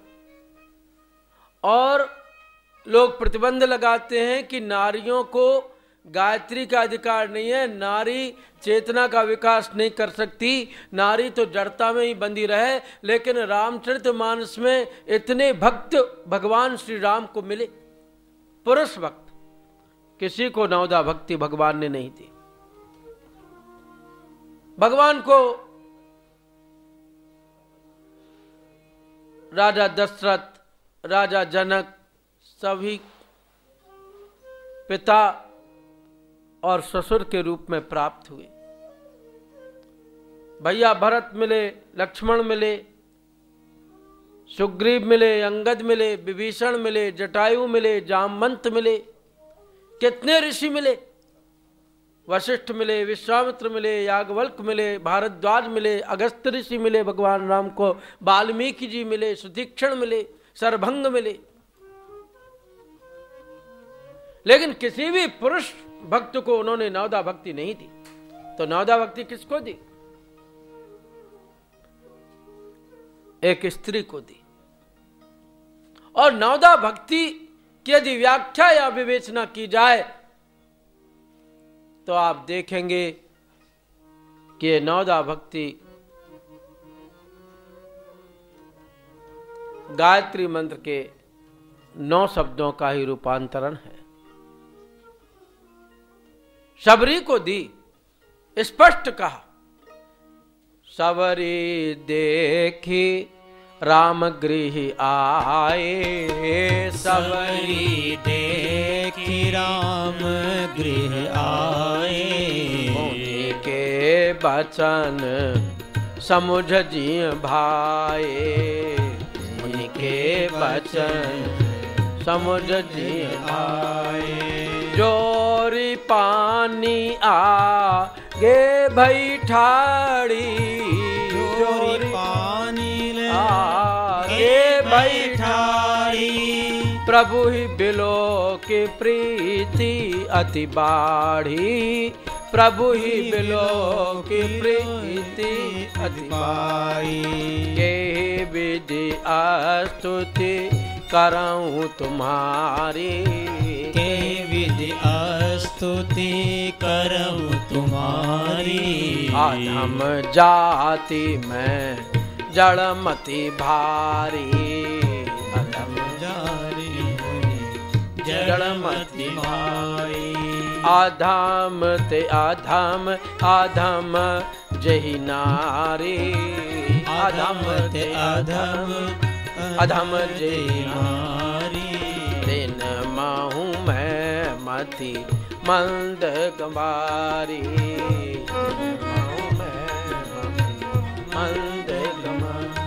मैं अधम से अधम जाति की नारी हूं, क्या मुझको भक्ति का अधिकार है? भगवान ने कहा तुझको एक भक्ति नहीं, दो भक्ति नहीं, 9 भक्ति का अधिकार है। और केवल मैं तेरे ही लिए 9 भक्ति कह रहा हूं। 9 भक्ति कहूं तो ही पाही, सावधान सुन धर्म मनमाही। मैं तेरे लिए ही 9 भक्ति कह रहा हूं। और 9 भक्ति सबरी को प्रदान की। नारी चेतना है और गायत्री चेतना है। केवल एक जाति वर्ग संप्रदाय धर्म तक नहीं, सबके लिए चेतना मई है गायत्री। और गायत्री मंत्र की साधना जिन्होंने भी की, इन 9 शब्दों की, इन 24 अक्षरों की, इन व्याहृतियों की, इस प्रणवाक्षर की, वो कितना कृतकृत्य हो गया। गायत्री इसीलिए युग शक्ति गायत्री है क्योंकि सतयुग, त्रेता, द्वापर, कलयुग सभी में गायत्री की चेतना कार्य करती है। गायत्री मंत्र जड़ता को मिटाने वाला मंत्र है।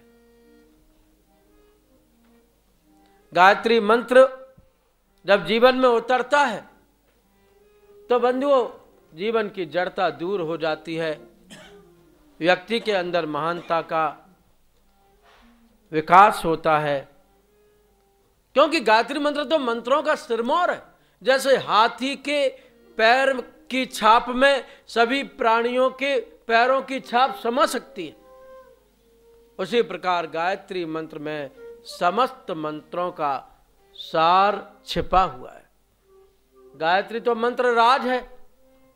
जैसे फूलों का राजा कमल होता है, जैसे फलों का राजा आम है, जैसे वृक्षों का राजा पीपल है, जैसे नदियों का राजा समुद्र है, जैसे पर्वतों का राजा हिमालय है, जैसे ऋतुओं का राजा वसंत होता है, जैसे नागों का राजा शेषनाग है, जैसे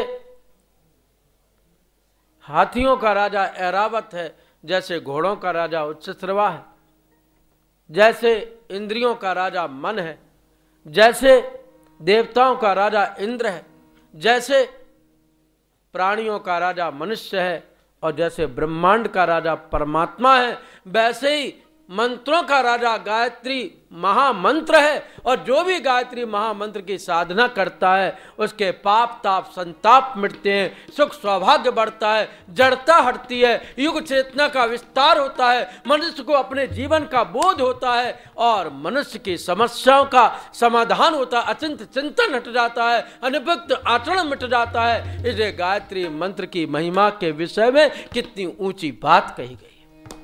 गायत्री के महामंत्र से जीवन के सब पाप हरो। गायत्री के महामंत्र से जीवन के सब पाप हरो। सुंदर सुखी बनेगा जीवन, गायत्री का जाप करो। सुंदर सुखी बनेगा जीवन, गायत्री का जाप करो। ओम भूर्भुवः स्वः, ओम भूर्भुवः स्वः, ओम भूर्भुवः स्वः, ओम भूर्भुवः स्वः।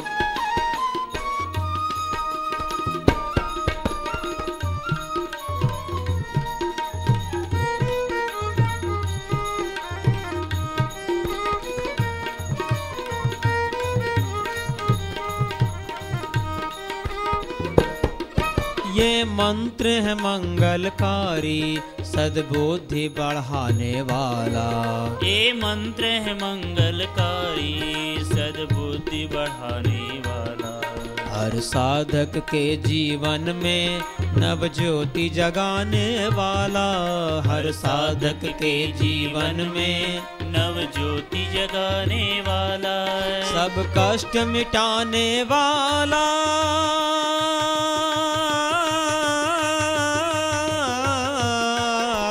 करो साधना तन से मन से, करो साधना तन से मन से, दूर सभी संताप करो।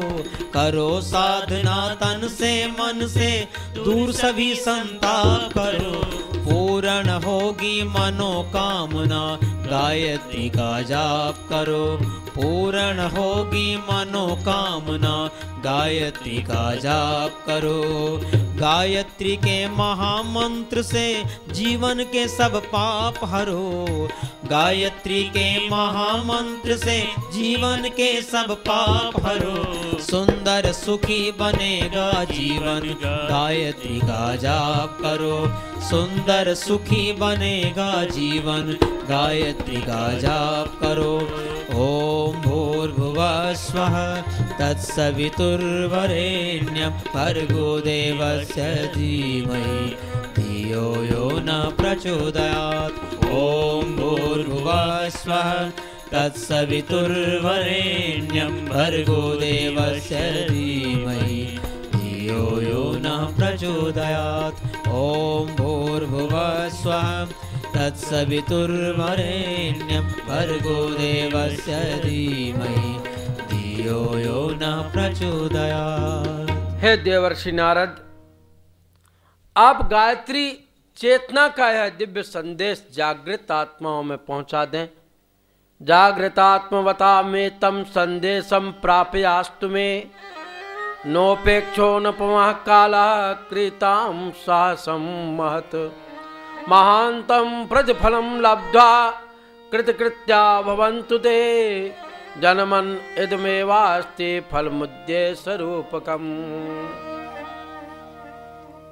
जागृत आत्माओं में मेरा यह संदेश पहुंचा दें कि आज गायत्री को युग चेतना के रूप में प्रतिष्ठापित करना है। किसको जागृत माना जाए, कहां ढूंढे जागृत आत्माओं को? देवर्षि नारद के मन में जब यह जिज्ञासा उठी, भगवान विष्णु अंतर्यामी है, समझ गए। उनका, हे नारद, वह व्यक्ति जागृत आत्मा है जो इस युग संदेश को सुनकर अपने आप उभर करके सामने आ जाएंगे। जैसे दूध में मलाई होती है लेकिन मलाई दिखाई नहीं देती। दूध को जब गर्म किया जाता है तो दूध की मलाई गर्म करने के बाद अपने आप निथर करके ऊपर आ जाती है। वैसे ही वे व्यक्ति जो इस युग संदेश को सुनेंगे उभर करके ऊपर आ जाएंगे, वो जागृत आत्मा है। और वे अचिंत्य चिंतन अनिपिक्त आचरण को दूर करने के लिए जब कदम बढ़ाएंगे तो उनको किस बात की प्राप्ति होगी? सा दर्श रूपा में चेतना मुच्च भूमिका निजेन बलिदानेन त्यागेनोद्भावयन्ति ये। आत्मसंतोष मासाध्य लोक सम्मान में बचा, देवानुग्रह लाभम चा कृत्या भवन्ति ते। आदर्श और साहस के धनी अपने त्याग बलिदान से उच्च स्तरीय चेतना उत्पन्न करते हैं और आत्मसंतोष, लोक सम्मान तथा दैवी अनुग्रह के 3 लाभ एक साथ प्राप्त कर लेते हैं। गायत्री चेतना से जुड़ने के 3 लाभ हमको प्राप्त होंगे। त्रियोग हमारे जीवन में जुटेगा, एक आत्म संतोष, एक लोक सम्मान और एक दैवी अनुग्रह। आत्मसंतोष यह है कि चलो आज आदमी को संतोष नहीं होता। क्यों? क्योंकि हमेशा वह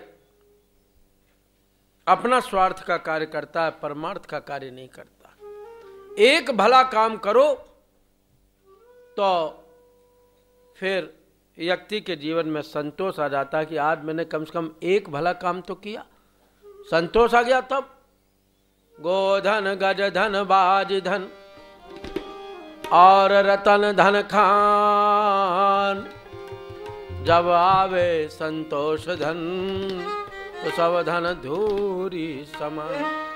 और कोई देखे या ना देखे, लेकिन मैंने आज एक शुभ कार्य किया, यह संतोष व्यक्ति के जीवन में बना रहता है और लोग सम्मान मिलता है। पैसे का सम्मान क्षणिक सम्मान है, पद का सम्मान क्षणिक सम्मान है, लेकिन जो जागृत आत्मा समाज सेवा के लिए आगे बढ़ता है, उनके चरणों की पूजा होती है। वो अपना रास्ता बनाते हैं, उनको कितना लोग सम्मान मिलता है जिसको वह समेट नहीं पाते, जिसके विषय में कहा है युग धर्म निभाने को, युग धर्म निभाने को जो भी अकुलाता है, युग धर्म निभाने को जो भी अकुलाता है, युग धर्म निभाने को जो भी अकुलाता है, युग धर्म निभाने को जो भी अकुलाता है, उस जागृत आत्मा को, उस जागृत आत्मा को महाकाल बुलाता है, उस जागृत आत्मा को महाकाल बुलाता है। युग धर्म निभाने को जो भी अकुलाता है, युग धर्म निभाने को जो भी अकुलाता है।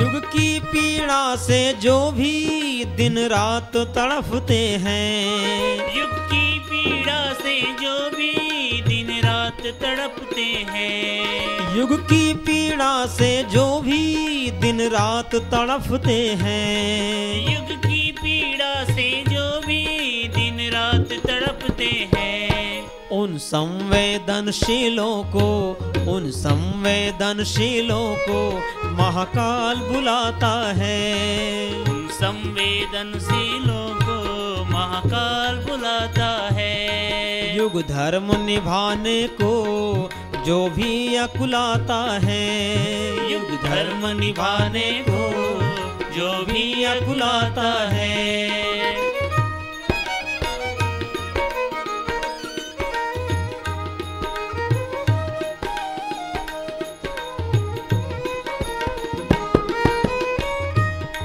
संकल्प करो और चल दो उनके आवाहन पर, संकल्प करो और चल दो युग के आवाहन पर, संकल्प करो और चल दो युग के आवाहन पर, संकल्प करो और चल दो युग के आवाहन पर, वरना पछताओगे, वरना पछताओगे महाकाल बुलाता है, वरना पछताओगे महाकाल बुलाता है। युग धर्म निभाने को जो भी अकुलाता है, युग धर्म निभाने को जो भी अकुलाता है, उस जागृत आत्मा को महाकाल बुलाता है, उस जागृत आत्मा को महाकाल बुलाता है। युग धर्म निभाने को जो भी अकुलाता है, युग धर्म निभाने को जो भी अकुलाता है महाकाल बुलाता है, महाकाल बुलाता है। हे देवर्षि नारद, युग का आमंत्रण सुनकर के जो चुप नहीं बैठते, दूध की मलाई के समय समान निथर करके ऊपर आ जाते हैं, वे आत्म संतोष, लोक सम्मान तथा दैवी अनुग्रह को प्राप्त करते हैं। दैवी अनुग्रह अर्थात दैविक विभूतियां, सुख, संतोष या सौभाग्य के रूप में उनके ऊपर बरसती रहती हैं। दैवी अनुग्रह आड़े समय में आकर उनके जीवन को संवारती हैं, सजाती हैं। इसलिए आज यदि हमको ये त्रिविध आध्यात्मिक लाभ प्राप्त करना है तो युग के संदेश को जन जन तक पहुंचाना आवश्यक होगा। गायत्री को धर्म चेतना के रूप में प्रतिष्ठित करना आवश्यक होगा।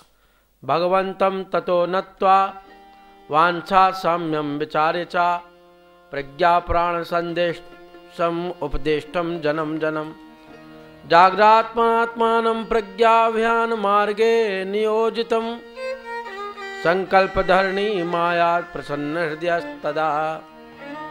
नारद जी ने भगवान को नमन किया। उनकी इच्छा में अपनी इच्छा मिलाते हुए जन जन को प्रज्ञा प्राण का संदेश सुनाने, जागृत आत्माओं को प्रज्ञा अभियान में लगाने का संकल्प लेकर प्रसन्न हृदय धरती पर उतरे। सप्तऋषियों की तपोभूमि में थोड़ा विश्राम करके वे युगांतरी चेतना के रूप में विश्वव्यापी बन गए। और आगे किन किन ऋषियों में क्या क्या संवाद हुआ, कौन कौन से प्रसंग उभरे, देवर्षि नारद ने समाधिस्थ भाव में उन प्रसंगों को हृदयंगम किया और उन प्रसंगों को जन जन तक पहुंचाने का संकल्प लिया। इति श्रीमद् प्रज्ञा पुराणे ब्रह्म विद्यात्म विद्यो युग दर्शन युग साधना प्रकटीकरणयो श्री विष्णु नारद संवादे लोक कल्याण जिज्ञासे चैत्य प्रकरणो नाम प्रथमो अध्यायः। बोले श्रीमद् प्रज्ञा पुराण की जय, श्रीमन महाकाल की जय।